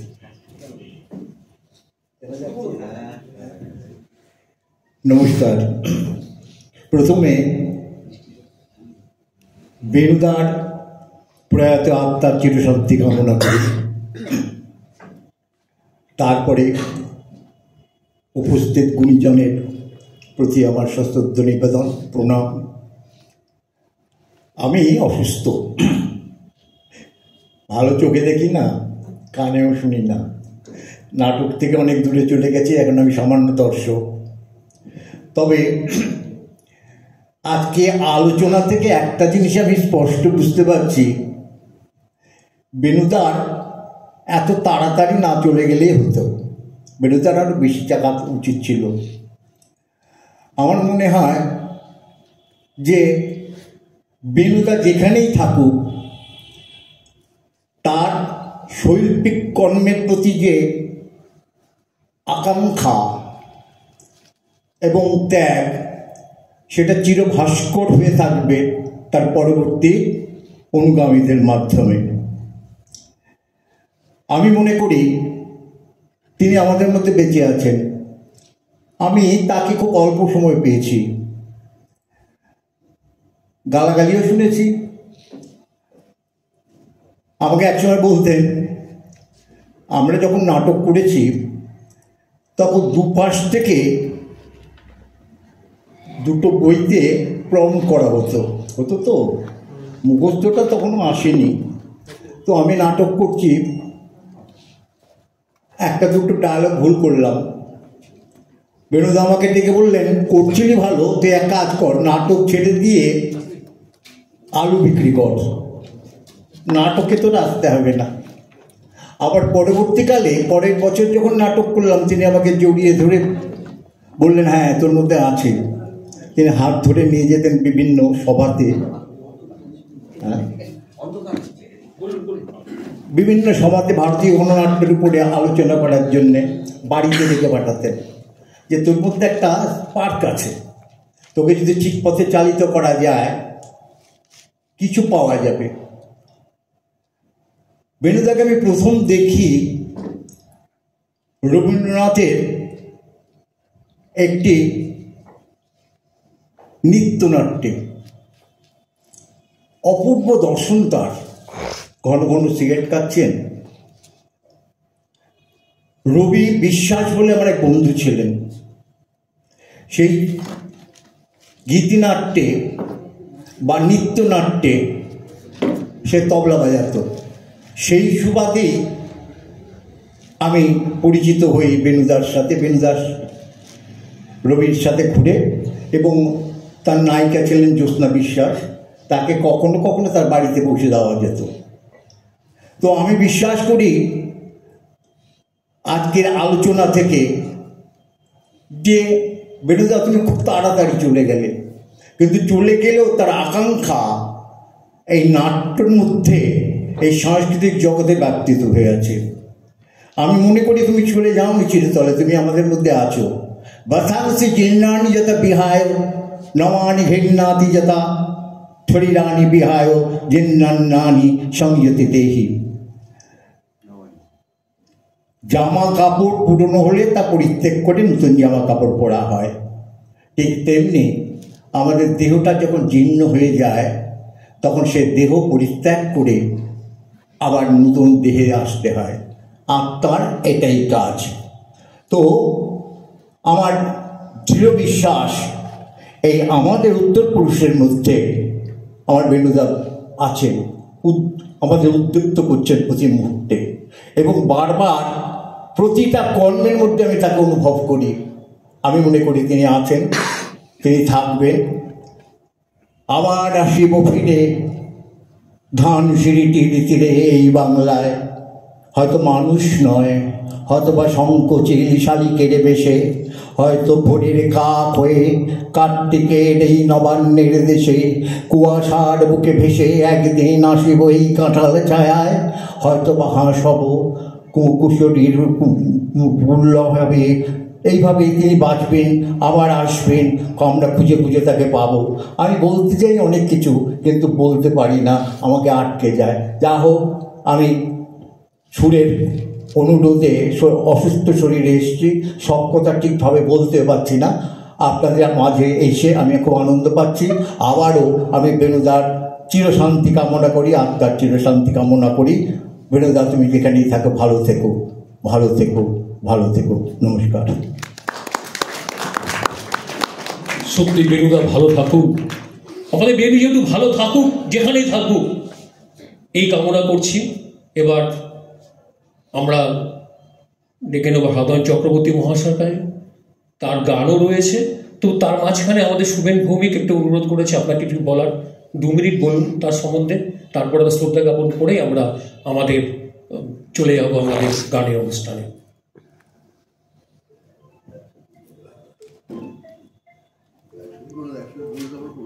আচ্ছা, উনি একসঙ্গে বলে গানটা করবেন, তাহলে আমরা শ্রদ্ধা জ্ঞাপন পর্বে চলে যাই, একবারই হয়ে যাবে।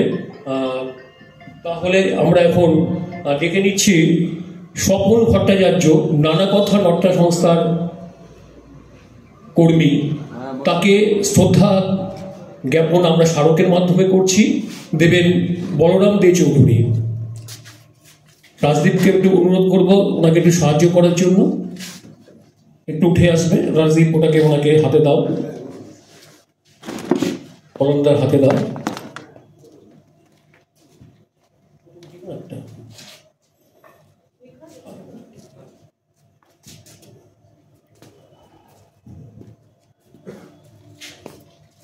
তো হাততালি হবে।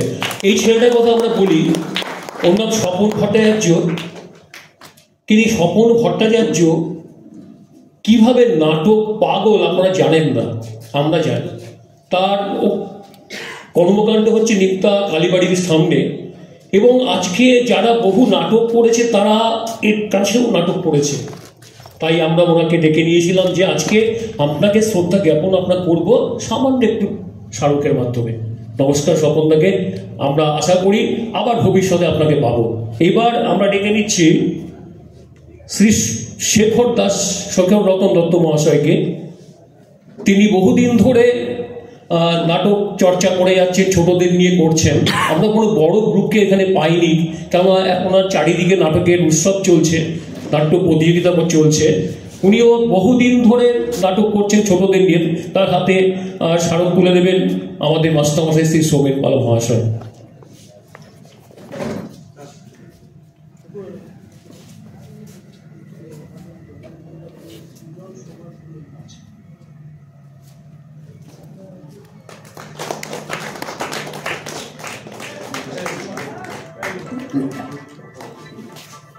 এবার আমরা ডেকে নেব শ্রী শান্তনু কর্মকারকে, সৃজন নাট্য সংস্থার শান্তনু কর্মকার। শান্তনু নাটক আমি দুটো দেখেছি। এরা কিন্তু ওই মানে গ্রুপ থিয়েটার যেভাবে করে সেভাবে হয়তো সারা বছর ধরে করে না, বছরে একটা নাটকই করে, কিন্তু চেষ্টা করে যাচ্ছে। আপনারা ওনাদের যে নাটক আমরা দেখেছি, অসাধারণ নাটক করে, তা মনোজদাকে বলবো ওর হাতে একটি ছোট্ট স্মারক তুলে দেওয়ার জন্য।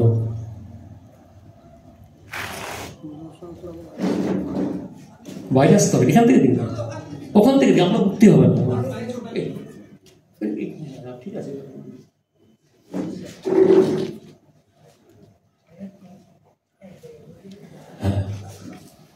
শান্তনু কর্মকার হাতে তুলে দিচ্ছেন সেই আমাদের সাথী ভই চিত্রনাট্যকার, বহু চিত্রনাট্যকারের জন্মদাতা উনি, বহু মঞ্চ এবং সফল নাটক লিখেছেন। আজকে শান্তনু কর্মকার তার হাত থেকে ছোট্ট স্মারকটা পাচ্ছে, আপনাদের জোরে হাততালি দেবেন। আমরা এইভাবে যেন এই ছোট্ট ছোট্ট অভিনেতা পরিচালকদের কাজ করে যেতে পারি। এইবার আমরা ডেকে নেব শুভেন্দু দেখে।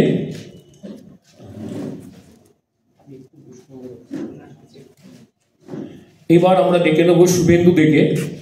সে আদিমণ্ডপে পুজো কমিটির একজন নাটকের কর্মী, তাকে বরণ করে নেবে। আমাদের মধ্যে রয়েছে বিমলকান্তি দাশগুপ্ত, তাকে বরণ করে নিচ্ছেন, মানে বরণ করে নেওয়া বলতে স্মারক দিয়ে স্মারক জ্ঞাপন করছেন। হ্যাঁ, আমাদের ওদের তোমার দলের লোককে রেখে নাও, তুমি আসো। এখনো যারা ওর সঙ্গে নাটক করেছে ছোট থেকে, এখন তারা বড় বড় জায়গায় নাটক করছেন, তাদেরকে আমরা ডেকে নিচ্ছি। শোভনেন্দু আসছে, আর তারপরে আরও এসছে, হ্যাঁ অভিজিৎ নিস আসছে, তা ওরাও একটু এই ভাগিদার হোক এর সঙ্গে। হ্যাঁ আসো। তো আমাদের ক্যামেরাম্যান রাজদীপ সুরকে বলবো সুন্দর করে তাই ছবিটা যেন থাকে তাদের। এটা জোরে হাততালি হবে, এরা কিন্তু জোরে চেষ্টা করছে। প্রতি বছর একটা করে নাটক হলো, তারা কিন্তু চেষ্টা করছে আপনাদের আমাদের উদয়পুরে করার জন্য। তার জন্য আমরা ওকে ডেকে নিয়েছি, আমরা বড় কোনো দলকে ডাকিনি, কারণ তাদেরকে পাওয়া যাবে না এখন।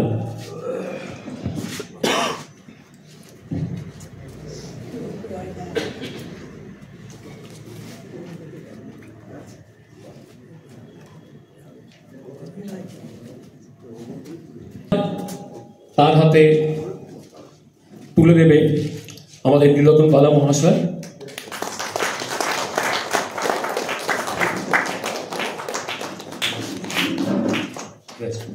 থ্যাংক ইউ, ওদেরকে ধন্যবাদ জানাবো এতক্ষণ ধরে আমাদের সঙ্গে থাকার জন্য।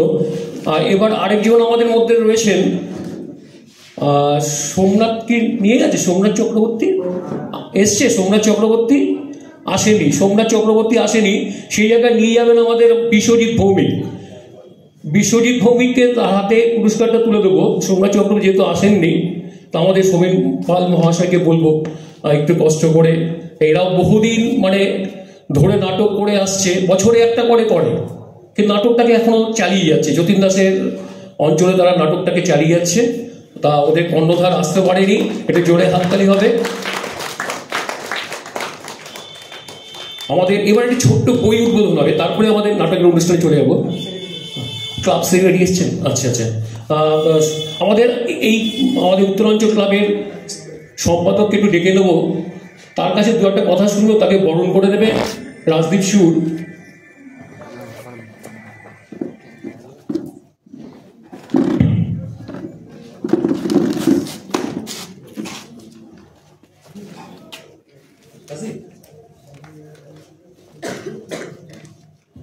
পুষ্পস্তবক দিয়ে বরণ করেছে আমাদের সম্পাদক।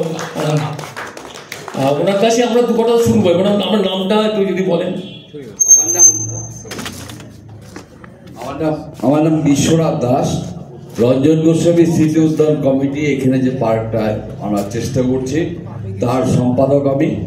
স্বাভাবিক আমাকে যখন ওরা বললো যে আমাদের একটা অনুষ্ঠান হবে, সাংস্কৃতিক অনুষ্ঠান, যেহেতু দেখো আমরা দিই, আমাদের এটাকে ভাড়া আমরা দিই সামান্য ভাড়ায়। আমি তো ওরা মিনিমাম ভাড়াটা দিস এটা চেয়েছি, এবং আমাদের এই উন্নয়নের কাজটাও চলছে, আপনারা দেখতে পাবেন। এই অঞ্চলে এই মাঠে এই স্টেজে আমাদের অনেক নাটক প্রত্যেক বছর, আমাদের নাইট গার্ড যে আছে সেই নাইট গার্ডের প্রত্যেক বছর নাটক হতো। আমরা খুব শ্রদ্ধার সঙ্গে স্মরণ করি, আজকে তিনি নেই, রণেন্দ্রনাথ রায়।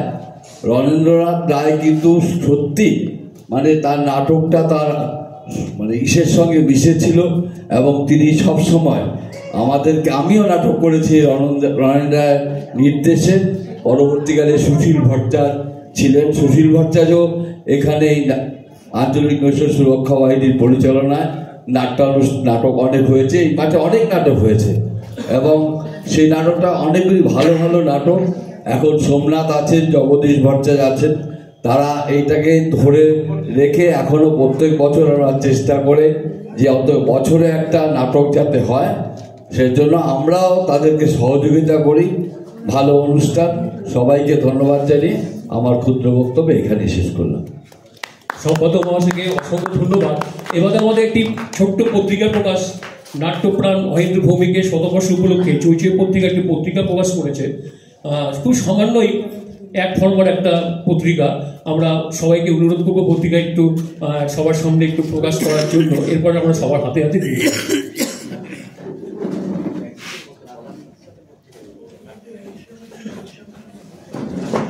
বড়দাসদা, আপনি একটু আসতে পারবেন এখানে? একটু যদি আসুন তাহলে একটু ভালো হয়। প্রকাশ করেই ফেলেছে, হাতেই রয়েছে। বলাদা একটু প্রকাশ করে দাঁড়াবেন, একটু আমাদের পত্রিকাটা একটু প্রকাশ করছিলেন।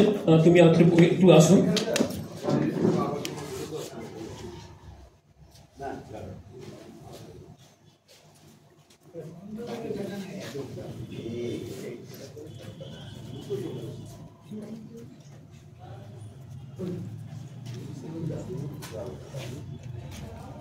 এবার আমাদের পত্রিকা প্রকাশ অনুষ্ঠান আপনারা দেখতে পাচ্ছেন। আমাদের সামান্য একটি পত্রিকা আপনাদের সামনে তুলে ধরছেন আমাদের এখানে বিশিষ্ট মানুষজন যারা এসছেন তারা। এটা পুরোটাই নাট্যপ্রাণ মহেন্দ্র ভৌমিককে নিয়ে হয়েছে, তাই এই সংখ্যাটা পুরোটাই আমরা এরকম সামান্য একটু কাজ করতে পেরেছি বলে আমরা খুব আনন্দিত। এবং আমাদের সঙ্গে যিনি আছেন আমাদের সভাপতি এই বিমলকান্তি দাশগুপ্ত, তিনি এর সম্পাদক। বহু চেষ্টা করে পত্রিকাটাকে অসাধারণভাবে করে দিয়েছেন আমাকে, এবং তার ছবি আপনার সামনে দেখতে পাচ্ছেন, তার হাতে আঁকা ছবি, মহেন্দ্র ভৌমিকের ছবি তিনি এঁকে দিয়েছেন। এবং সেই আঁকা যে পুরোটা তো কমপ্লিট করছেন দেবব্রত কর্মকার, আপনাদের যে ইত্যাদি যে মোবাইল দোকান সেই কালচার মোড়ে, ও আমাকে খুব সুন্দরভাবে এটাকে আরও সুন্দরভাবে করে চেষ্টা করেছেন। আপনারা দেখতে পান, আপনার সবাইকে আমরা বই দিয়ে দেবো, আপনারা এই বইটা আমরা সবাই পাবেন, আমরা চেষ্টা করছি। এবার পরবর্তী অনুষ্ঠানে চলে যাচ্ছি। এবার নাটকের গান এবার এবার তার আগে আমাদের সভাপতি কিছু বলবেন। সভাপতি করার মাধ্যমে আমাদের অনুষ্ঠান শেষ হবে। তার পাঠ করবেন কি আপনার? ওটা অমিত বিশ্বাসকে তুমি পড়েছো? আনুনি? ও আনতে পারেনি, আপনি বলে দিন।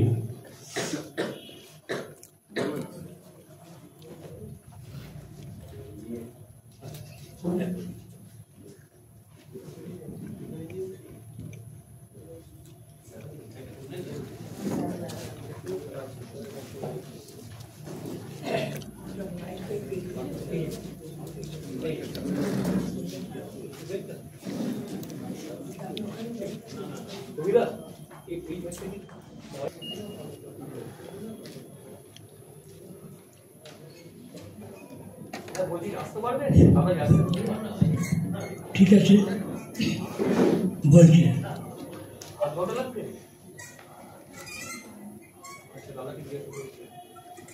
আজকে এই অনুষ্ঠানে সভাপতি হয়ে সভাপতি ভাষণ দিতে হচ্ছে। মহেন্দ্র ভৌমিকের সঙ্গে আমার একটা পরিচয় তো ছিল। আমি এই এলাকারই মানুষ। অনিলদার ছেলেরা বক্তৃতা দিল, শুনলাম। অনিলদা আমাদের এখানে ওয়ার্ল্ডের 5 নম্বর ওয়ার্ল্ডের প্রথম নাগরিক সমিতির কাউন্সিলর। তাহলে তার সঙ্গে আমাদের একটা আমার ব্যক্তিগতভাবে অন্যরকম সম্পর্ক ছিল। তো সেটা এখানে কেউ জানে না, আর আমাকেও এখানে যারা এখন আছেন তারা প্রত্যক্ষভাবে গোয়াটা জানেন না, দু একজন হয়তো একটু আধটু চেনেন। যাই হোক, মহেন্দ্র ভৌমিকের সঙ্গে অগ্রজ নাট্যকর্মী, আমি নিজেও একজন নাট্যকর্মী হিসেবে তাকে শ্রদ্ধা করি। আর জন্মের শতবর্ষ পালন করা হচ্ছে একটা ছোট পত্রিকার তরফ থেকে, চৈচৈ পত্রিকাটা, যেখানে তার বিরাট কর্মকাণ্ড শুরু, সেখানে তিনি অবহেলিত। ওগুলো নিয়ে আলোচনা করার কোনো ব্যাপার আমার নাই, কারণ যিনি করছেন না তারও একটা যুক্তি আছে কেন করছেন না। আমার ভালো লাগছে, আমি করছি। আমি আর কয়েকজনকে ডেকেছি, তারা এসছেন, চৈতন্য পত্রিকা তারা ডেকেছেন, তারা এসছেন, আমরা অহিন্দ্র ভৌমিককে চর্চা করছি। আজকে অনেক তথ্য আমি নিজেও জানলাম, প্রত্যক্ষভাবে যেগুলো আমার আগে জানা ছিল না। তো আজকের অনুষ্ঠান সম্পর্কে জয়ন্ত আমাকে যেভাবে বলেছিল, আমি বলেছিলাম যে যেহেতু নাটকের বিষয় নিয়ে আলোচনা, আর অহিন্দ্র ভৌমিক একজন নাট্য ব্যক্তিত্ব ছিলেন, সেই জন্য তার সম্বন্ধে যখন আলোচনা করতে যাব তখন নাটক সম্বন্ধে একটু কিছু কথাবার্তা বলার দরকার। এই অঞ্চলে আমরা এখন যেখানে মিটিং করছি বা অহিন্দ্র ভৌমিক যেখানে সংগঠনের মঞ্চ তৈরি করেছেন, 50 সালে 53 সালের আগে ওখানে কোনো জনবসতি ছিল না। সেইখানে বাংলাদেশ থেকে সব উদ্বাস্তুরা এসে নতুনভাবে একটা বসতি তৈরি হয়েছে, আর তারা যে সংস্কৃতিটা বহন করে এনেছিলেন সেটাকে দিয়ে একটা নতুন সংস্কৃতি তৈরি হয়েছিল। সেই জায়গাটায় যারা প্রথম দিকে কাজ করেছিলেন অহিন্দ্র ভৌমিক, তাদের মধ্যে একজন অন্যতম ব্যক্তিত্ব। আজকে তার জন্মের 100 বর্ষ, তার মৃত্যু হয়ে গেছে আজ থেকে 25 বছর আগে। তো সেই তাকে নিয়ে চর্চা হচ্ছে। আমার যেন মনে হয়েছিল যে তাহলে একটু নাটকের বিষয়টা নিয়েই চর্চা হোক, কেননা তিনি নাট্যপ্রাণ ছিলেন, নাটক তার বিষয় ছিল। সেই জন্যে যেহেতু ভালো করে বলতে পারিনি, বয়স হয়ে গেছে অনেক, আর ভালো বক্তৃতাও ভালো করতে পারবো না, সেজন্য আমি আমার বক্তব্যটাকে লিখে এনেছিলাম, সেটা আপনাদেরকে পাঠ করে শোনাচ্ছি। একটু ধৈর্য ধরে শুনবেন, আর খুব বেশিক্ষণ লাগবে না। সভাপতি যেরকম ধরলে আর ছাড়ে না, এটা তা না, লিখতেও আসে। এটা শেষ হলেই আমার বক্তব্য শেষ। অহিন্দ্র ভৌমিক, আমি বিমলকান্তি দাশগুপ্ত লিখছি। শিল্পের জন্ম মস্তিষ্কের এক বিশেষ কোষে। ইন্দ্রিয় গ্রাহ্য অনুভূতি কোষে যে স্পন্দন তৈরি করে, তার থেকে তৈরি হয় ভাবনা, ভাবনা থেকে জন্ম নেয় শিল্প। শিল্পের দুটি ধারা, এক চারুশিল্প, অন্যটির নাম কারুশিল্প। চারুর কাজ মনের আবেগ নিয়ে, আর কারুর কাজ মানুষের বিষয়কর্মের সহায়ক। চারু মানুষকে চেতনায় সমৃদ্ধ করে, আর কারু সমৃদ্ধ করে মানুষের ব্যবহারিক জীবনযাত্রা। জন্মের প্রেরণাটাই হলো বিদ্রোহ। যে যুক্তিতে সে জন্মগ্রহণ করে সে বিদ্রোহী। একটা পরিবেশে যখন থাকতে পারে না তখন সে জন্মে যায়। এই জন্মটা একটা বিদ্রোহেরই প্রকাশ, এটা আবার ধারণা। মানুষের সমাজ জীবনে চারু কারু উভয়কেই লড়াই করে প্রতিষ্ঠা অর্জন করতে হয়, সেই হিসেবে দুজনেই বিদ্রোহী। আমাদের এই আলোচনা চারুকে নিয়ে। প্রথমে আসি চারুর দেহ গঠনে। সেখানে আছে নৃত্য, বাদ্য, সঙ্গীত, চিত্র, কাব্য আর নাট্য। এর প্রতিটির সঙ্গে মানবের বিকাশের ধারার ঘনিষ্ঠ যোগ রয়েছে। আদিতে চারু শুধুমাত্র নৃত্যের সীমায় বদ্ধ ছিল। নৃত্য অর্থাৎ দেহভঙ্গি, একে আশ্রয় করে মনের যাবতীয় ভাব প্রকাশ করা, পরে কৃত্রিম শব্দ তৈরির যোগ্যতা সৃষ্টি হলে বাদ্য বা তাল বাদ্যের আবিষ্কার হয়। কণ্ঠের স্বরে অধিকার প্রতিষ্ঠা করতে কেটে গেছে কত যুগ, তবে সৃষ্টি হলো সুর, আর সৃষ্টি হলো গান বা সঙ্গীত। লিপির আদি প্রজন্ম চিত্রকলা। প্রাচীন গুহার দেওয়ালে তার চিহ্ন আজও বর্তমান। সব শেষে এলো কাব্য, সাহিত্য আর নাট্য। এ বিষয়ে এখানে জটি। আমাদের বিষয় সাহিত্য আর নাট্য। তাই এবার একটু অন্য প্রসঙ্গ, সে হলো মানুষের সমাজ। সমাজ মানুষের ঐক্যবদ্ধ থাকা সেরা সংগঠন, আর এই সমাজকে ধরে আছে রাষ্ট্র। সমাজকে শাসন করত সমাজপতি, আধুনিক যুগে রাষ্ট্রকে শাসন করেন রাষ্ট্রপতি। এবার যদি শুরু থেকে দেখি তবে যে দলপতি, গোষ্ঠীপতি, সমাজপতি থেকে আধুনিককালের রাষ্ট্রপতি পর্যন্ত সকলেরই এক চরিত্র, এক ভূমিকা, যা হলো সমাজের সকলকে নিজের দলের বশে রাখা, ঠিক যেমন রাখাল বা মেষপালকের উদাহরণ। আর এ প্রসঙ্গেই আসে শিল্পের কথা। সে তো জন্মস্বাধীন, স্বভাব বিদ্রোহী, অতএব দলপতি আর শিল্পীর দ্বন্দ্ব আজন্ম কাল ধরে চলছে। আর আমরাও আলোচনা এখান থেকে বিষয়ে নিয়ে আসি, আর সে হলো নাট্যশিল্প। বিশ্বের নাট্যশিল্পের ইতিহাস হলো রাষ্ট্রশক্তির সঙ্গে বিরোধিতার ইতিহাস। মানুষকে বন্ধ করে রাখবার জন্য শাসকের তাবৎ প্রচেষ্টার বিপক্ষে তার ভূমিকা।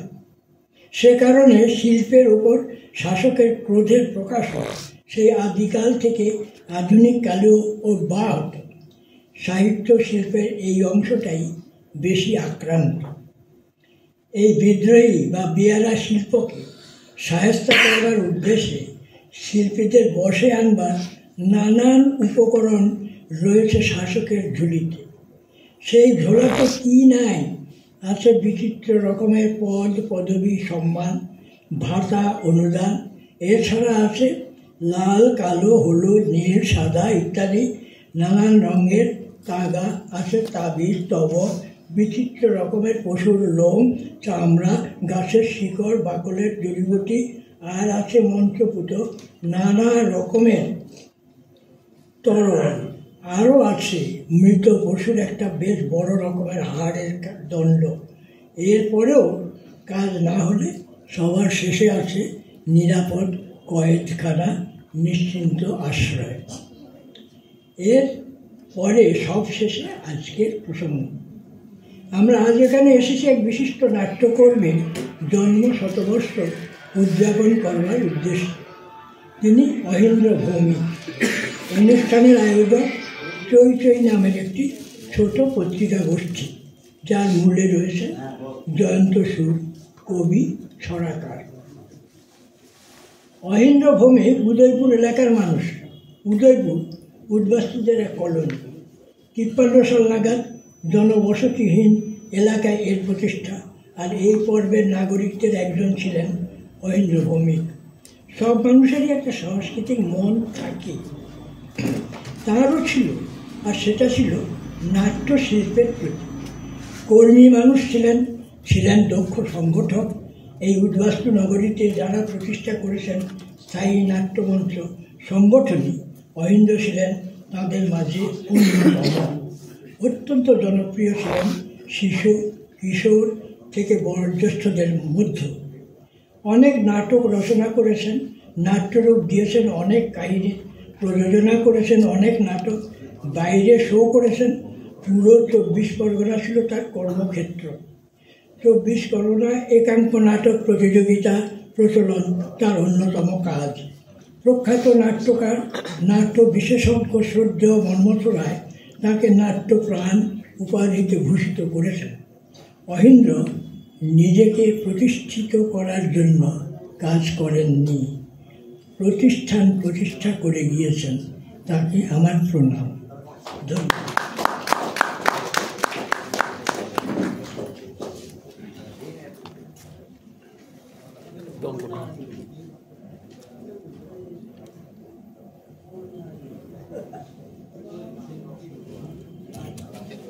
তাহলে আমাদের প্রথম পর্বের অনুষ্ঠান প্রায় শেষের মুখে। এবার আমরা একটু নাটকের গান, হারাধন চক্রবর্তী ও তার সম্প্রদায়ের কাছে শুনবো নাটকের গান। আমরা একটু মঞ্চটাকে একটু পাল্টে নিতে চাই, কারণ ওনারা নিচেই করবেন। গুণীজন আমার শ্রদ্ধাভাজন মাস্টারমশাই, এবং এতদ অঞ্চলের আমার ভাই বোনেরা, অ্যাকচুয়ালি অনুষ্ঠান এখানে এরা বলেছিল যে 6টার থেকে হবে, যাই হোক দেরি হলো, হতেই পারে, বাস্তব কারণে হয়েছে। আমাকে জয়ন্ত বলেছিল যেহেতু মহেন্দ্র ভৌমিকের শতবর্ষ উপলক্ষে আজকে তার স্মৃতিচারণ, এবং তিনি যেহেতু একজন বিখ্যাত নাট্য ব্যক্তিত্ব, স্বাভাবিক কারণেই নাটকের কিছু গান তার উদ্দেশ্যে তাকে শ্রদ্ধা জানিয়ে করার প্রশ্নে। কিন্তু আমি বলেছিলাম যে নাটকের গান বলতে তুমি যদি এই মুহূর্তে যেসব নাটক চলছে তার গান আমার খুব একটা জানা নেই। অ্যাকচুয়ালি আমি গায়ক নই, এদিকে শুনলেন আমিও নাটক করি, সারা জীবন নাটক প্রচুর নাটক করেছি এবং সংগঠনের নাটক করেছি। সেক্ষেত্রে আমার কিছু গান আছে রবীন্দ্র নাটকের ওপরে। রবীন্দ্রনাথ যে নাটকগুলো লিখেছিলেন, রবীন্দ্রনাথ তো সারা জীবন প্রচুর নাটক লিখেছেন, 38খানা নাটক লিখেছেন তিনি। তার রচনা সম্ভার তো জাহাজের মতন বিস্তৃত, তার নাটকই ছিল 38খানা। সেই নাটকের থেকে কিছু কিছু 2-4টে নাটকের, যেই নাটকগুলো হয়তো আমি কয়েকটা নাটকে অভিনয় করার সুযোগ হয়েছিল এবং কিছু অভিনয় করার সুযোগ হয়নি, সেগুলো আমি দেখেছি, অভিনয় দেখেছি বা শুনেছি বলছেন, তার থেকে একটা গান। আর বিশেষ করে সুবিধা আছে রবীন্দ্রনাথের যেসব রবীন্দ্রসঙ্গীত, প্রচলিত রবীন্দ্রসঙ্গীত, সেগুলি তিনি নাটকে ব্যবহার করেছেন, বিভিন্ন নাটকে। হয়তো আমরা জানি না অনেকে যে এটা এই নাটকের ব্যবহার হয়েছিল, এরকম ভাবটা আর কি। যাই হোক, আজকে যা শতবর্ষ আমরা পালন করছি, মহেন্দ্র ভৌমিক বেনুদা আমার সঙ্গে বিশেষভাবে পরিচয় সেই 1953-54 সাল থেকে। আমি তখন ছোট স্কুলে পড়ি, ক্লাস 5-এ। এই যতীন্দ্র বিদ্যামন্দির বলে একটা, এখন স্কুলটা নেই, এখন যতীন্দ্র বিদ্যামন্দিরটা তো আলাদা হয়ে গেছে, বড় স্কুল হয়ে গেছে। তখন একটা বেলার ঘরওয়ালা একটা স্কুল ছিল, যতীন্দ্র বিদ্যামন্দির, ক্লাস 10 পর্যন্ত ছিল আমাদের। দ্যাট ইজ 54 সাল। সেই সময় আমি উদয়পুরে এসেছি এবং সেই সময় থেকে বেনুদার সঙ্গে পরিচয়। ওই সংগঠনকে কেন্দ্র করে সংগঠনের সদস্য হয়ে গেলাম সেই ছোটোবেলায়। সেই পার্ক, সেই দোলনা, সেই সব নিয়ে খেলাধুলো, প্রতিচারী তো নানা ধরনের খেলা খেলতাম আমরা ওইখানটায়। ছোটোরা যা করে এখানে যেন ছোটোরা এসে তারা বলতে পারবে, আমরাও সেইভাবেই করছি। এবং তখন নাটকও দেখেছি, প্রচুর নাটক এখানে শুনলেন। বেনুদার যে কীর্তি, নাট্য জগতে বেনুদার বিচরণ, সেটা তো এখানে প্রত্যক্ষভাবে সবাই আলোচনা করেছেন, সেটা করার মতো ধৃষ্টতা আমার নেই। কিন্তু দীর্ঘদিন যাবৎ বেনুদা যতদিন উদয়পুরে ছিলেন, তখন আমি অনেক বয়স বেড়ে গেছে, আমি কলেজে পড়েছি, স্কুলে পড়েছি, কলেজে পড়েছি, তারপরে চাকরি বাকরি করেছি, নানাভাবে তার সঙ্গে যুক্ত হয়েছে। এবং আমরা বেনুদা বলেই জানতাম। মহেন্দ্র ভৌমিক, মহেন্দ্র নামটা খুব আমাদের কাছে অন্তত খুব একটা প্রচলিত ছিল না, আমরা বেনুদা এইটাই ছিল আমাদের কথা। এবং এবারে আবালবৃদ্ধ মনে সবাই বেনুদা বলতেন। সেই যে এটাকে একটু বললেন যে এরকম সে দাদু, সেও যেমন বেনু দাদু, দাদুর যে আর পরের জেনারেশন তারও সে বেনু দাদুই বলতো থাকে। এরকম একটা প্রচলিত নাম হয়ে যায়, এরকম অনেক সময় দেখা যায় একটা নাম হয়ে যায়। যেই নামে তিনি বিখ্যাত, বেনুদা বলে আমরাও পুরো বলেছি। আমার থেকে বয়সে অন্তত 20-22 বছরই বড়। আমি যখন এসেছি 10 বছর বয়স, ওনার তখন বয়স হয়তো 30-32, এইরকম পরিবয়স এই সময়। আমার 45-এ জন্ম, ওনার 25-এ জন্ম, অটোমেটিক দেখা যাচ্ছে 20 বছর ডিফারেন্স তো হয়ে যাচ্ছে। সুতরাং সেভাবে হয়েছে। এবং নাটক, প্রচুর নাটক দেখেছি। তবে আমার একটা সৌভাগ্য হয়েছিল বেনুদার তিনি পরিচালনা নাটক বিখ্যাত বললেন, রাজ্যের বিখ্যাত পরিচালক হিসাবে একটা বিখ্যাত পরিচালক ছিলেন, নাট্যকার ছিলেন, নাটক লিখেছেন, প্রচুর অনেক নাটক লিখেছেন। প্লাস এটা তিনি বিভিন্ন নাটক করিয়েছেন পরিচালক হিসাবে। তিনি বিখ্যাত ছিলেন।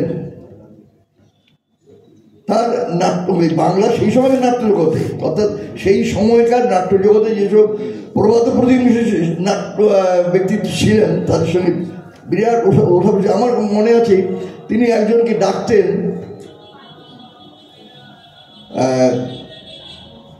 ওই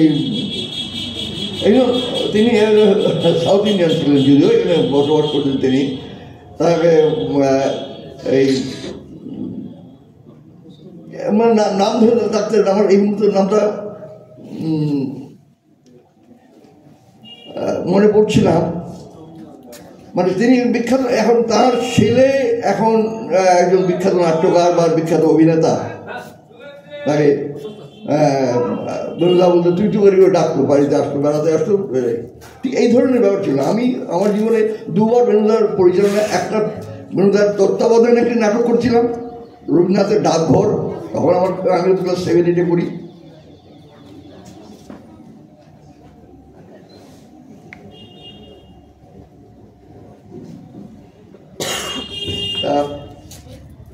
আর ওনার পরিচালনায় একটা নাটক করেছিলেন মৃত্যুঞ্জয় বলে, ওনার লেখা নাট্যরূপ দেওয়া ছিল মৃত্যুঞ্জয় নাটকে।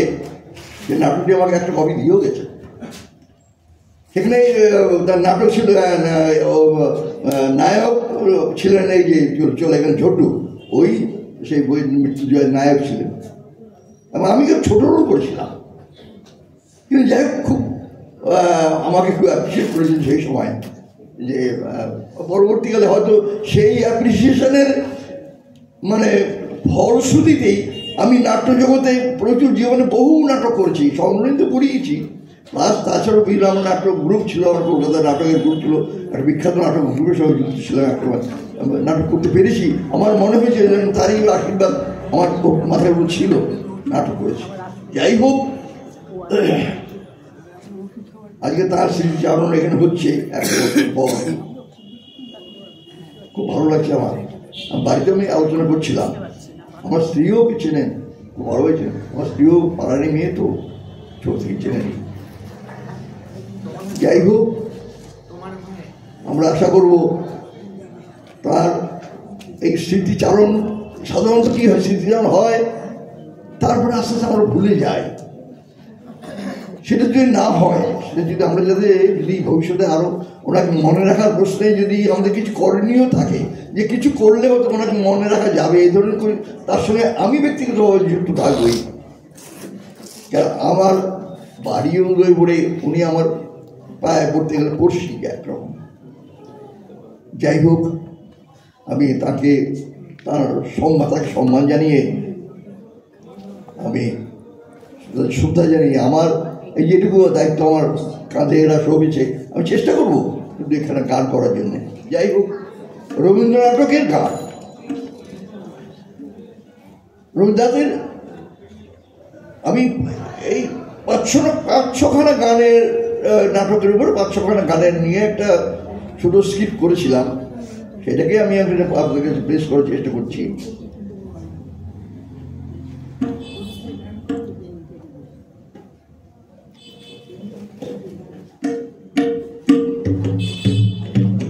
আমার সঙ্গে আমি হারাধনা চক্রবর্তী, শুধু জানেনি, অনেকে হয়তো চেনেন। এখানে আমার বলরাম এখানে আছে, আমার ছোটোবেলার বন্ধু বলরাম, এই এখানে একবারে মানে পৃথিবীর সম্পর্ক। এই আর যারা আছেন অনেকে হয়তো মুখে চেনেন, কেউ অনেকে চেনেন না। যাই হোক, এরা আছে, ওরা তো আমাকে আমার সঙ্গে আমার দাদার মেয়ে, আমার ভাইজি দীপা চক্রবর্তী, আর পাশে আমার নাতনি সম দেবস্মিতা দাশগুপ্ত। এই দুটি আমার সবই পাড়ার, আমরা একই পাড়ার পাশাপাশি। এদের নিয়ে আমি চলো আমরা একটা প্রোগ্রাম করার চেষ্টা করি। আমার কোনো গ্রুপ নয়, আমার গ্রুপের ব্যাপার নেই এখানে। বলছিলেন কে বললো আনাউন্স করল গ্রুপ, না গ্রুপ না, এদের নিয়ে কখন ডাকি যায় আয় সে গান করি, এরকম একটা ব্যাপার। আমি আপনাদের কাছে 5-6খানা নাটকের 5-6খানা গান উপস্থাপন করার পর ভুলভ্রান্তি হবে। একটা বৃদ্ধ বয়স, যদি 8 বছর বয়স, 45-এর জন্ম, বুঝতে পারছেন, প্রায় 80 তো দুটো বারের সময় এসে গেছে। সুতরাং এই বয়সে কিছু করা এটা একটা দৃষ্টতা এবং দুঃসাহস, এটা নিয়ে এখানে আরুণদের ধরলাম। যাই হোক, প্রথম নাটক যেটা রবীন্দ্রনাথের নাটক প্রায়শ্চিত্ত, এই নাটকটা রবীন্দ্রনাথ রচনা করেছিলেন 1316 সালে। বাংলা 1316 সালে এই নাটকটা রচনা করেছিলেন এবং পরবর্তীকালে পুনরুদ্ধার হয়েছে। একটা উপন্যাস ছিল, আপনারা জানেন, বউ ঠাকুরানীর হাট। এই বউ ঠাকুরানীর হাট যে গল্পটা, সেটাকে অবলম্বন করেই নাটকটা তৈরি হয়েছিল, নাটক প্রায়শ্চিত্ত।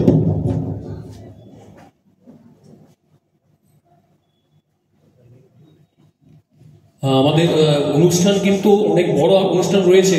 আমি এখন যারা করছেন তাদের অনুরোধ করব একটু শর্টে যেন অনুষ্ঠানটা ছেড়ে দেওয়া হয়, কারণ পরবর্তী যা আমাদের নিজেরই দোষ। আমাদের আমি থ্যাংক ইউ ভেরি মাচ। আমি একখানাই করবো, একখানা নাটক, একখানা গানই করে ছেড়ে দিচ্ছি।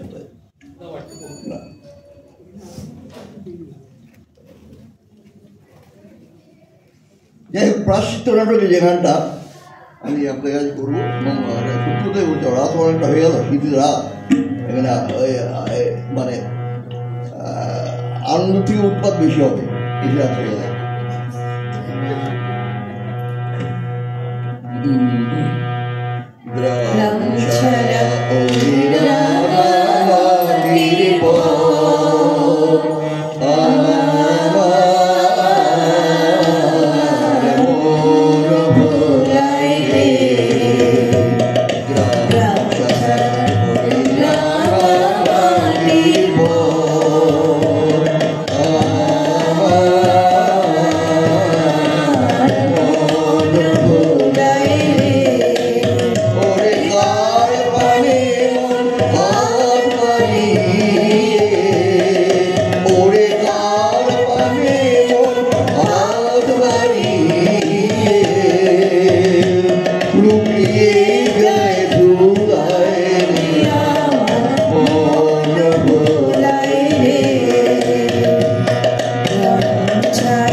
ধন্যবাদ জানাবো সাধন চক্রবর্তী তার সম্প্রদায়কে।